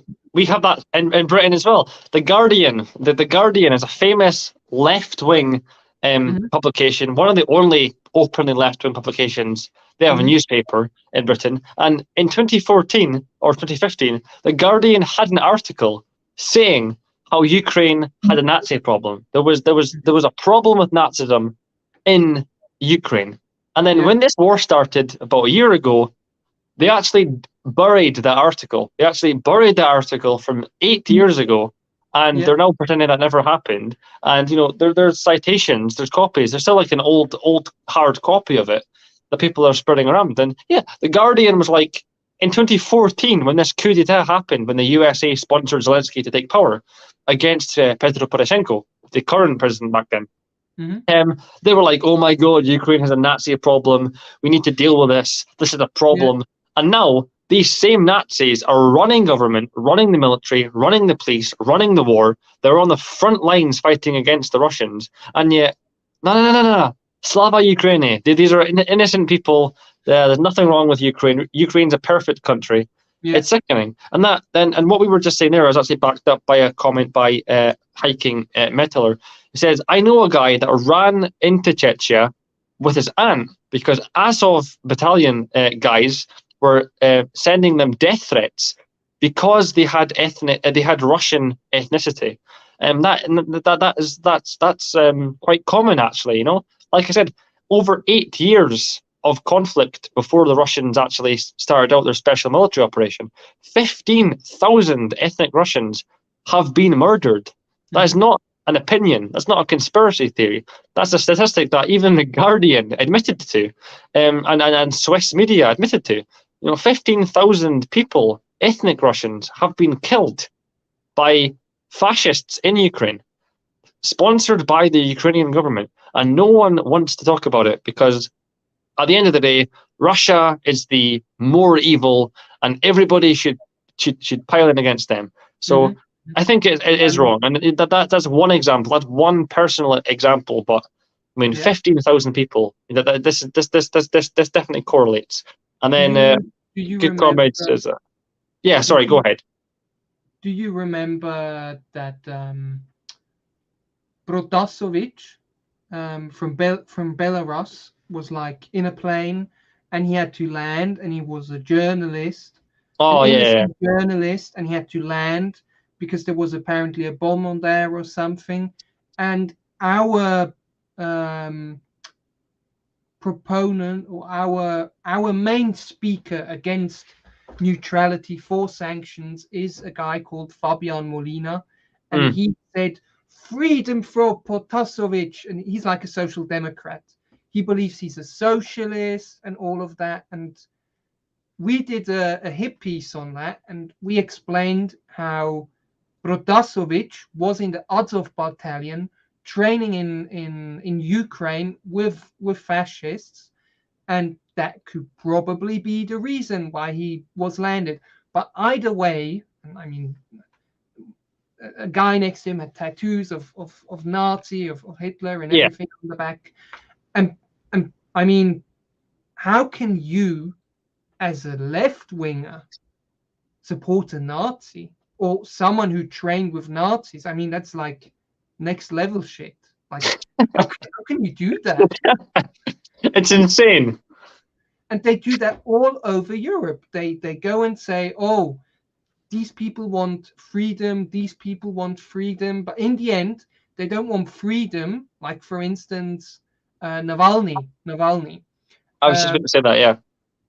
He's also from a right-wing background, and he wants to do to Russia what it was in the 90s.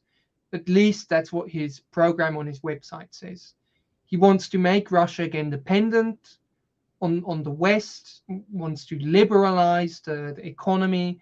And I mean, of course the West supports him, because then they can have their playground back, which they had in the 90s, and plunder Russia.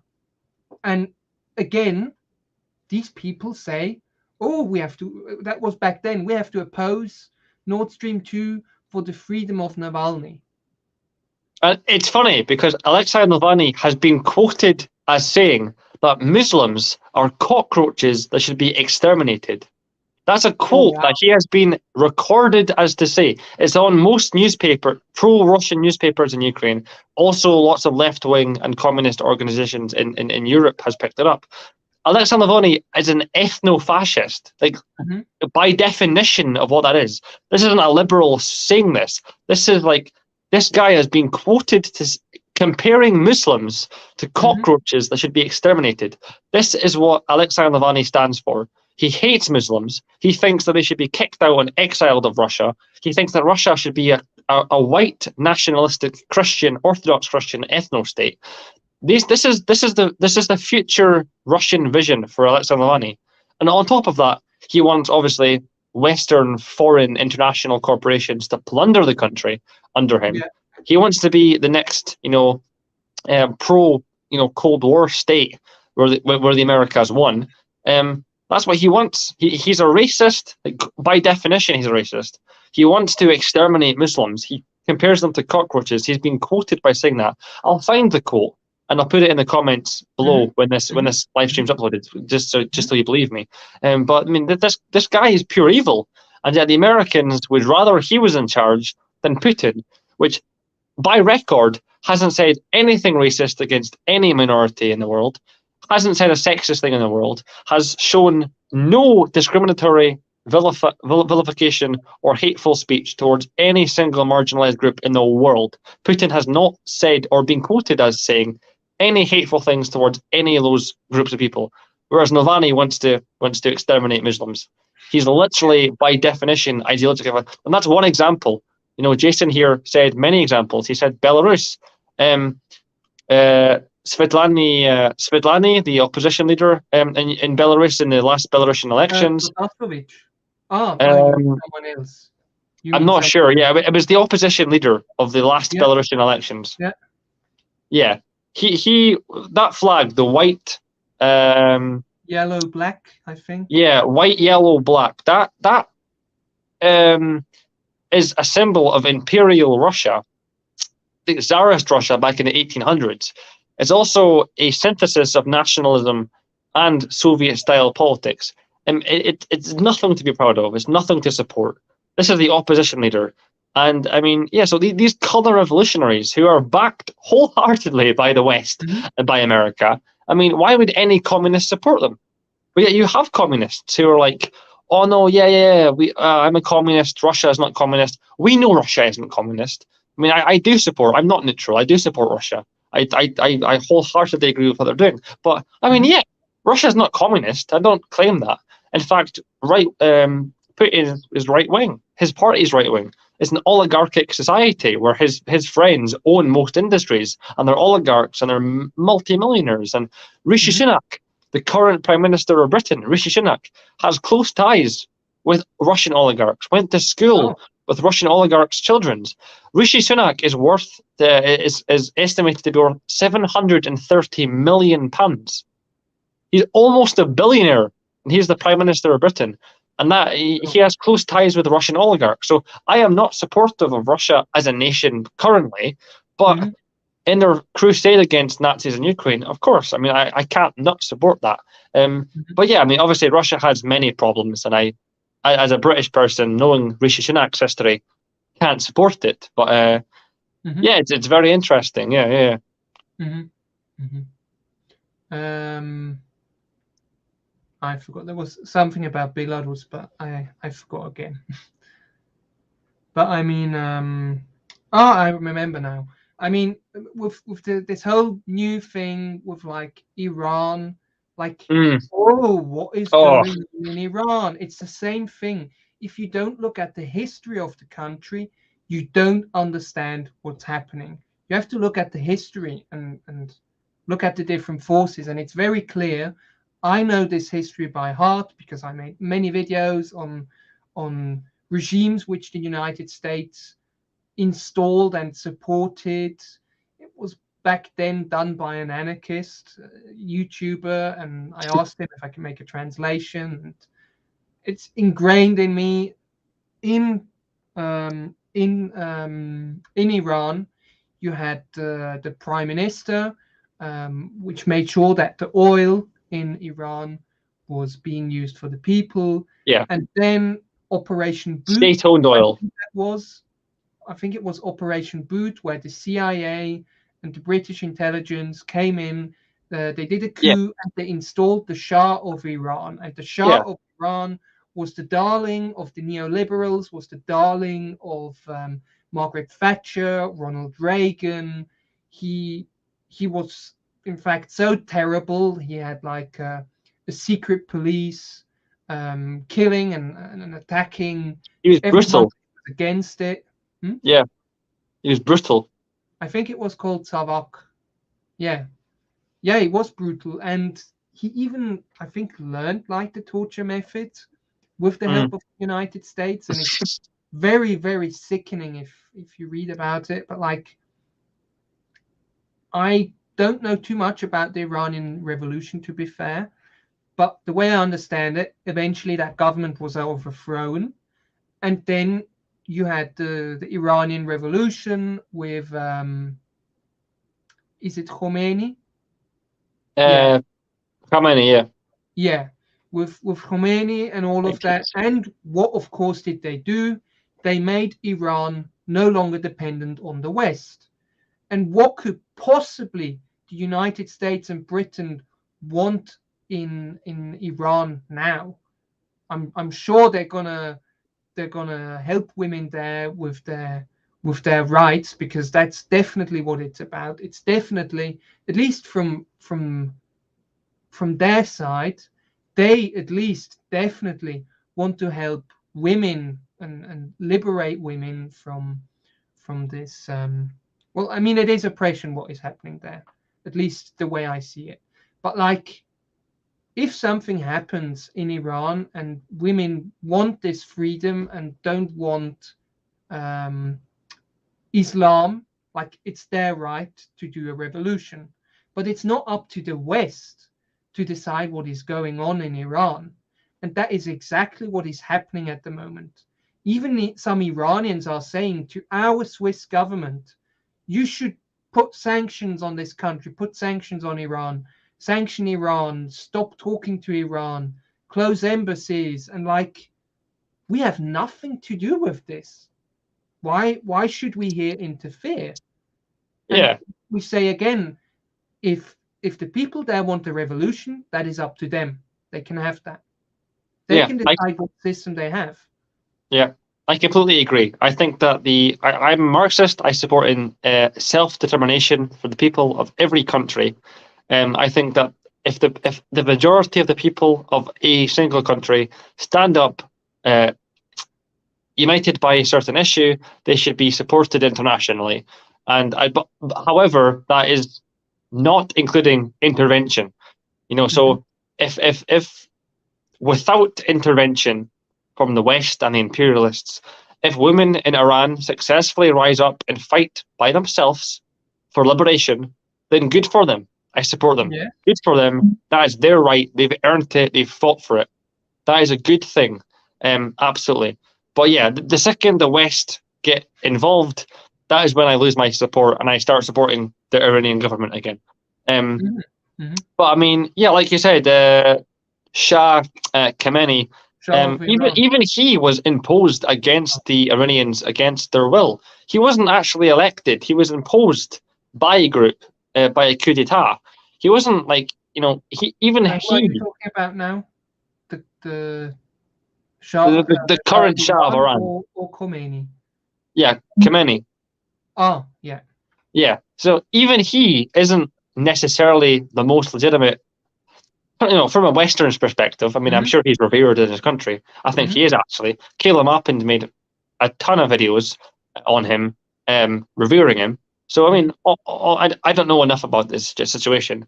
But, I mean, yeah, self-determination for people of every single country without imperialist intervention. So if the people of Iran want to rise up and overthrow the government, I don't think that has anything to do with communism. I don't think communists should have a specific view on it.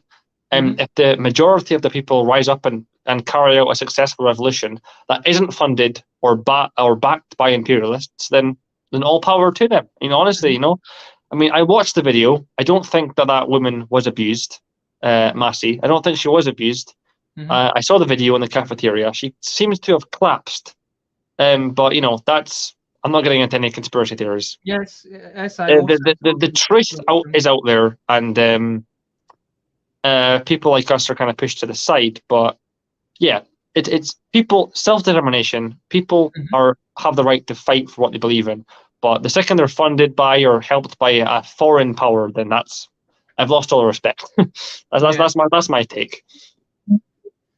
I mean, it's also like this is again a bit from a Swiss perspective, but like if we talk to a country and someone comes up and we may not like him, but he says, "Hello, I'm the president," we have to accept that. Like if it's just some random person, of course not. But if he's like the representative of that country, we have to respect that. We have to go on the eye level. We say auf Augenhöhe, on eye height, on same eye height, and we have to talk to each other. Because everything else, this whole passive aggressive, this entire, we don't like what you're doing in your country, so we won't talk to you. Like that helps absolutely no one. That won't make things better there. That won't make things better at home. That won't do anything. That will just cut us off from relations. May even put us in a bad spot where we have to, if it comes to a war or something, we have to pick sides. It's so stupid and it's so childish. Our foreign policy, our lifestyle left, which is doing the foreign policy, or the neoliberals, they are so childish in what they're doing, going around telling people what they have to do, how they should run their country. I mean, give me a break. is our country doing everything right? Are we so morally better than them that we have the right to judge them and tell them what to do? That is no longer. It used to be called the white man's burden syndrome, but Mm. it's actually the Western man's burden syndrome. It's the West, and it's his burden if rubbish bin somewhere in India falls over. We have to report on it. We have to talk about it, and we have to pick sides on it. Like it's so ridiculous, and we have to criticize it, of course. Yeah, of course, of course. Yes, exactly.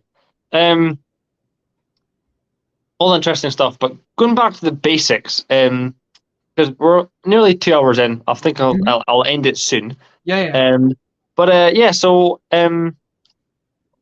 why is it? What are you?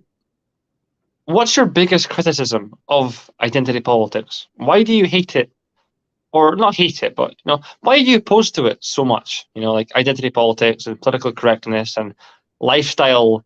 People who live in lifestyles, not actually practically acting as what they claim to be. Mhm. You know, Mhm. how is that so dangerous? What, in your opinion, like what's your take on it? Why is it such a threat to actual communist spaces like ours? I think it's one thing is forcing the forcing of people, Mm, and the other really is creating this stigma that you can't speak your mind freely anymore. And it's like it's basically like religion. Either you believe in it or you don't believe in it. And some say, oh, there's currently new science which proves it, but then there are other people which say there is science which disproves it. And it's similar to me, this whole issue with the climate change.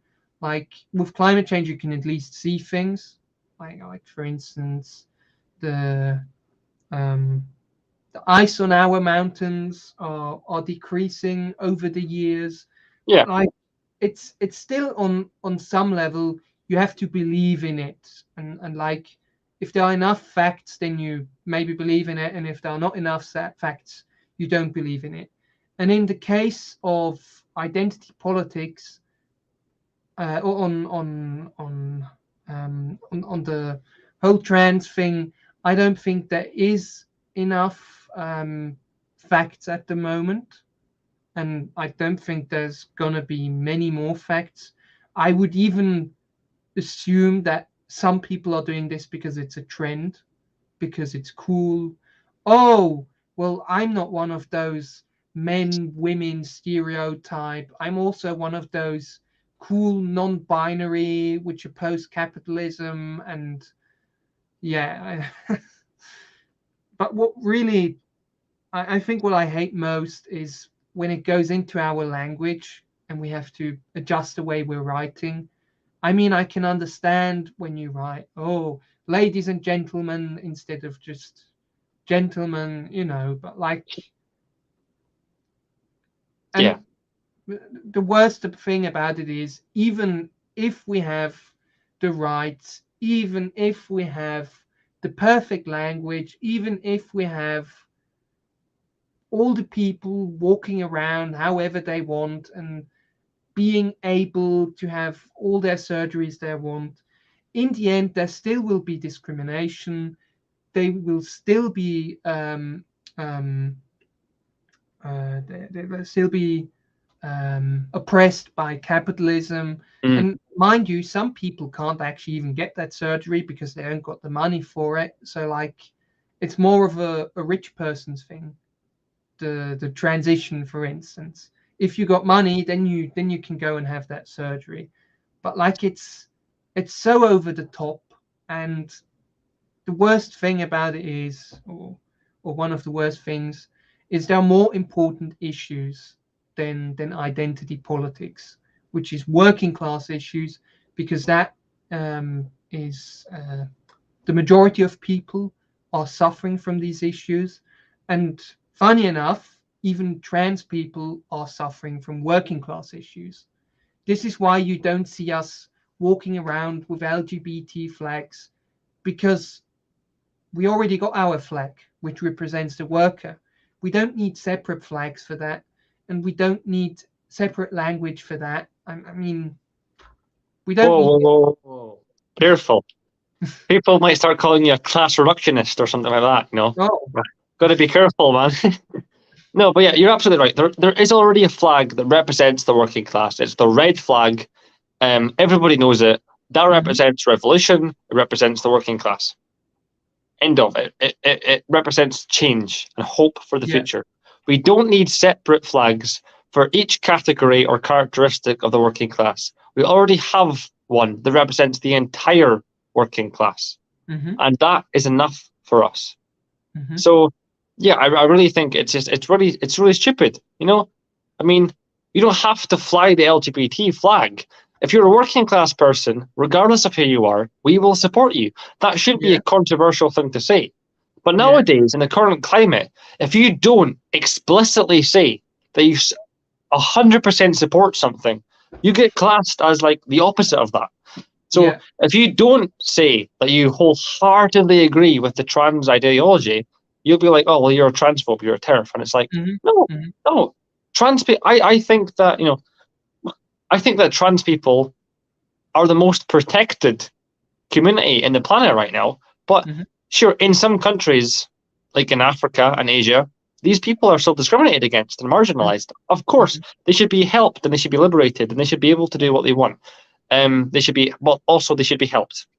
You know, those who are all those things, especially if you're over the age of 18 and you know, want to mutilate yourself. I mean, that's a whole other can you could open about asking what is with these people which have like a disorder and want to cut off their hand.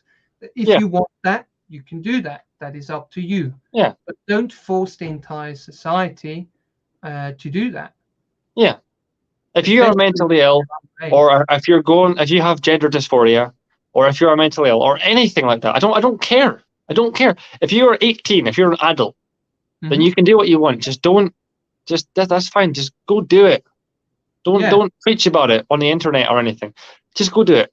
Nobody actually cares. If you're a working class person, I'm a communist. I have communist analysis. I have 250 books. Most of them I've read. Not all of them, I admit, but most of them I've read. You know, I know enough about communism to know that I don't care. If you're an ally to the working class, and if the time comes where we need your help and you'll help us, then that's fine. That's all I need to know. I don't care about anything else. So trans people, non-binary people, gender non-conforming people, I don't care. If you're an adult, do what you want. But you know, I hope you get the help you need. I hope you get what you want. I hope that something works for you. Because right now, obviously, something isn't working for you. I hope that it will one day. You know, I actually support these people in getting help. I'm not hateful to them. I wouldn't say that if I was in charge, I'd fucking rum them up and put them in prison. That's awful. That doesn't help. These people need listened to.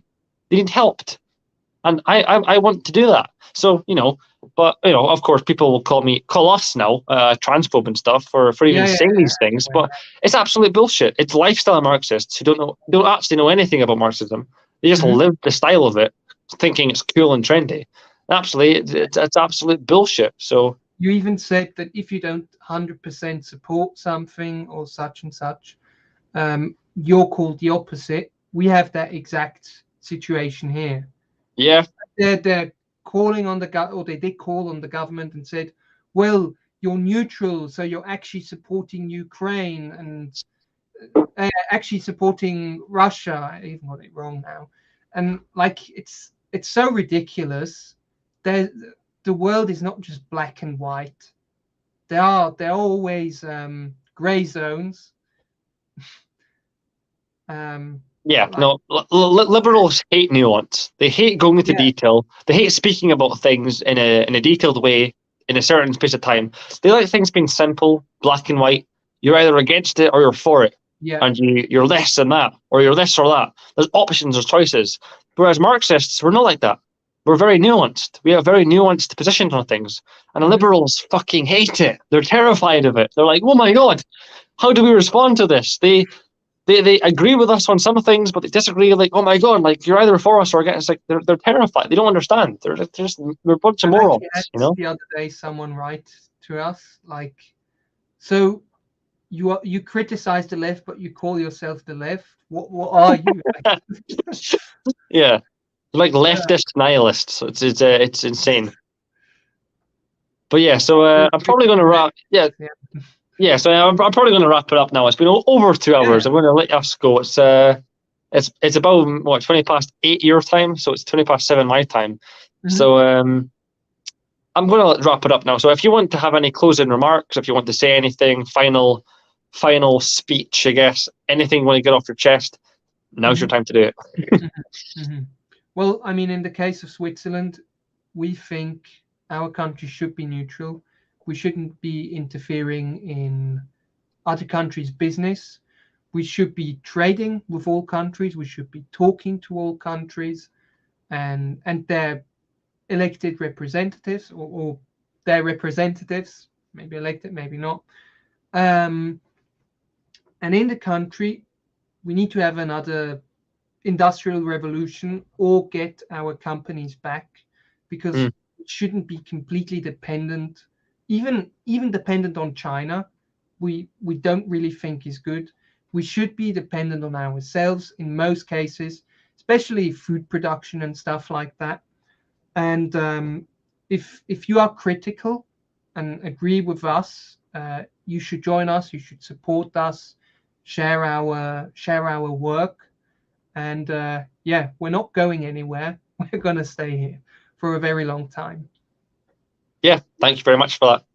Yeah, very good points. Yeah, I don't think that Britain should be in the future dependent on China. I think we should be Mhm. self-sufficient. We should support ourselves. I completely agree with that. So thank you very much. And yeah, so some other comments. Thank you, lads, by SMCO1 Full.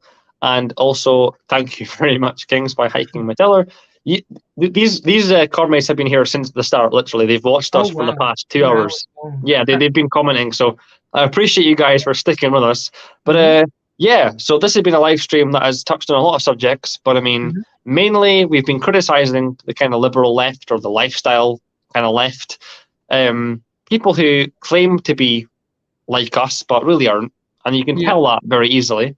Yeah, so we've touched on a lot of subjects. We talked about Jason and his experience, well, our shared experience with being Mhm. restricted for speaking out Mhm. against identity politics. So yeah, I hope this live stream reaches people and Mhm. people can take this into account, and maybe they have their own personal experiences and that they can compare to and relate to. I Mhm. mean, the woke left, the lifestyle left has infected almost every aspect of Marxist-Leninist organization nowadays. Well, So not it just is a us, shame, but media, and even schools, everything. I would say exactly, nearly yeah, every aspect of life yeah. is So infiltrated. if you're somebody that is interested in getting involved into communism, then please don't be despaired, don't be demoralized. There are people like Jason and I that are just normal, sane people that are willing to talk about working class issues that have nothing to do with the liberal decadent kind of left. We have nothing to do with them. We are still traditional, old school kind of Marxist Leninists. And there are still people like us out there. And so please support people like us in what we're trying to do, because we are trying to restore normality and faith and tradition back into communism and back into these kind of old school leftist movements. So thank you very much for watching. Mhm. And yeah, please catch us on the next one. So Mhm. solidarity, Um, comrades.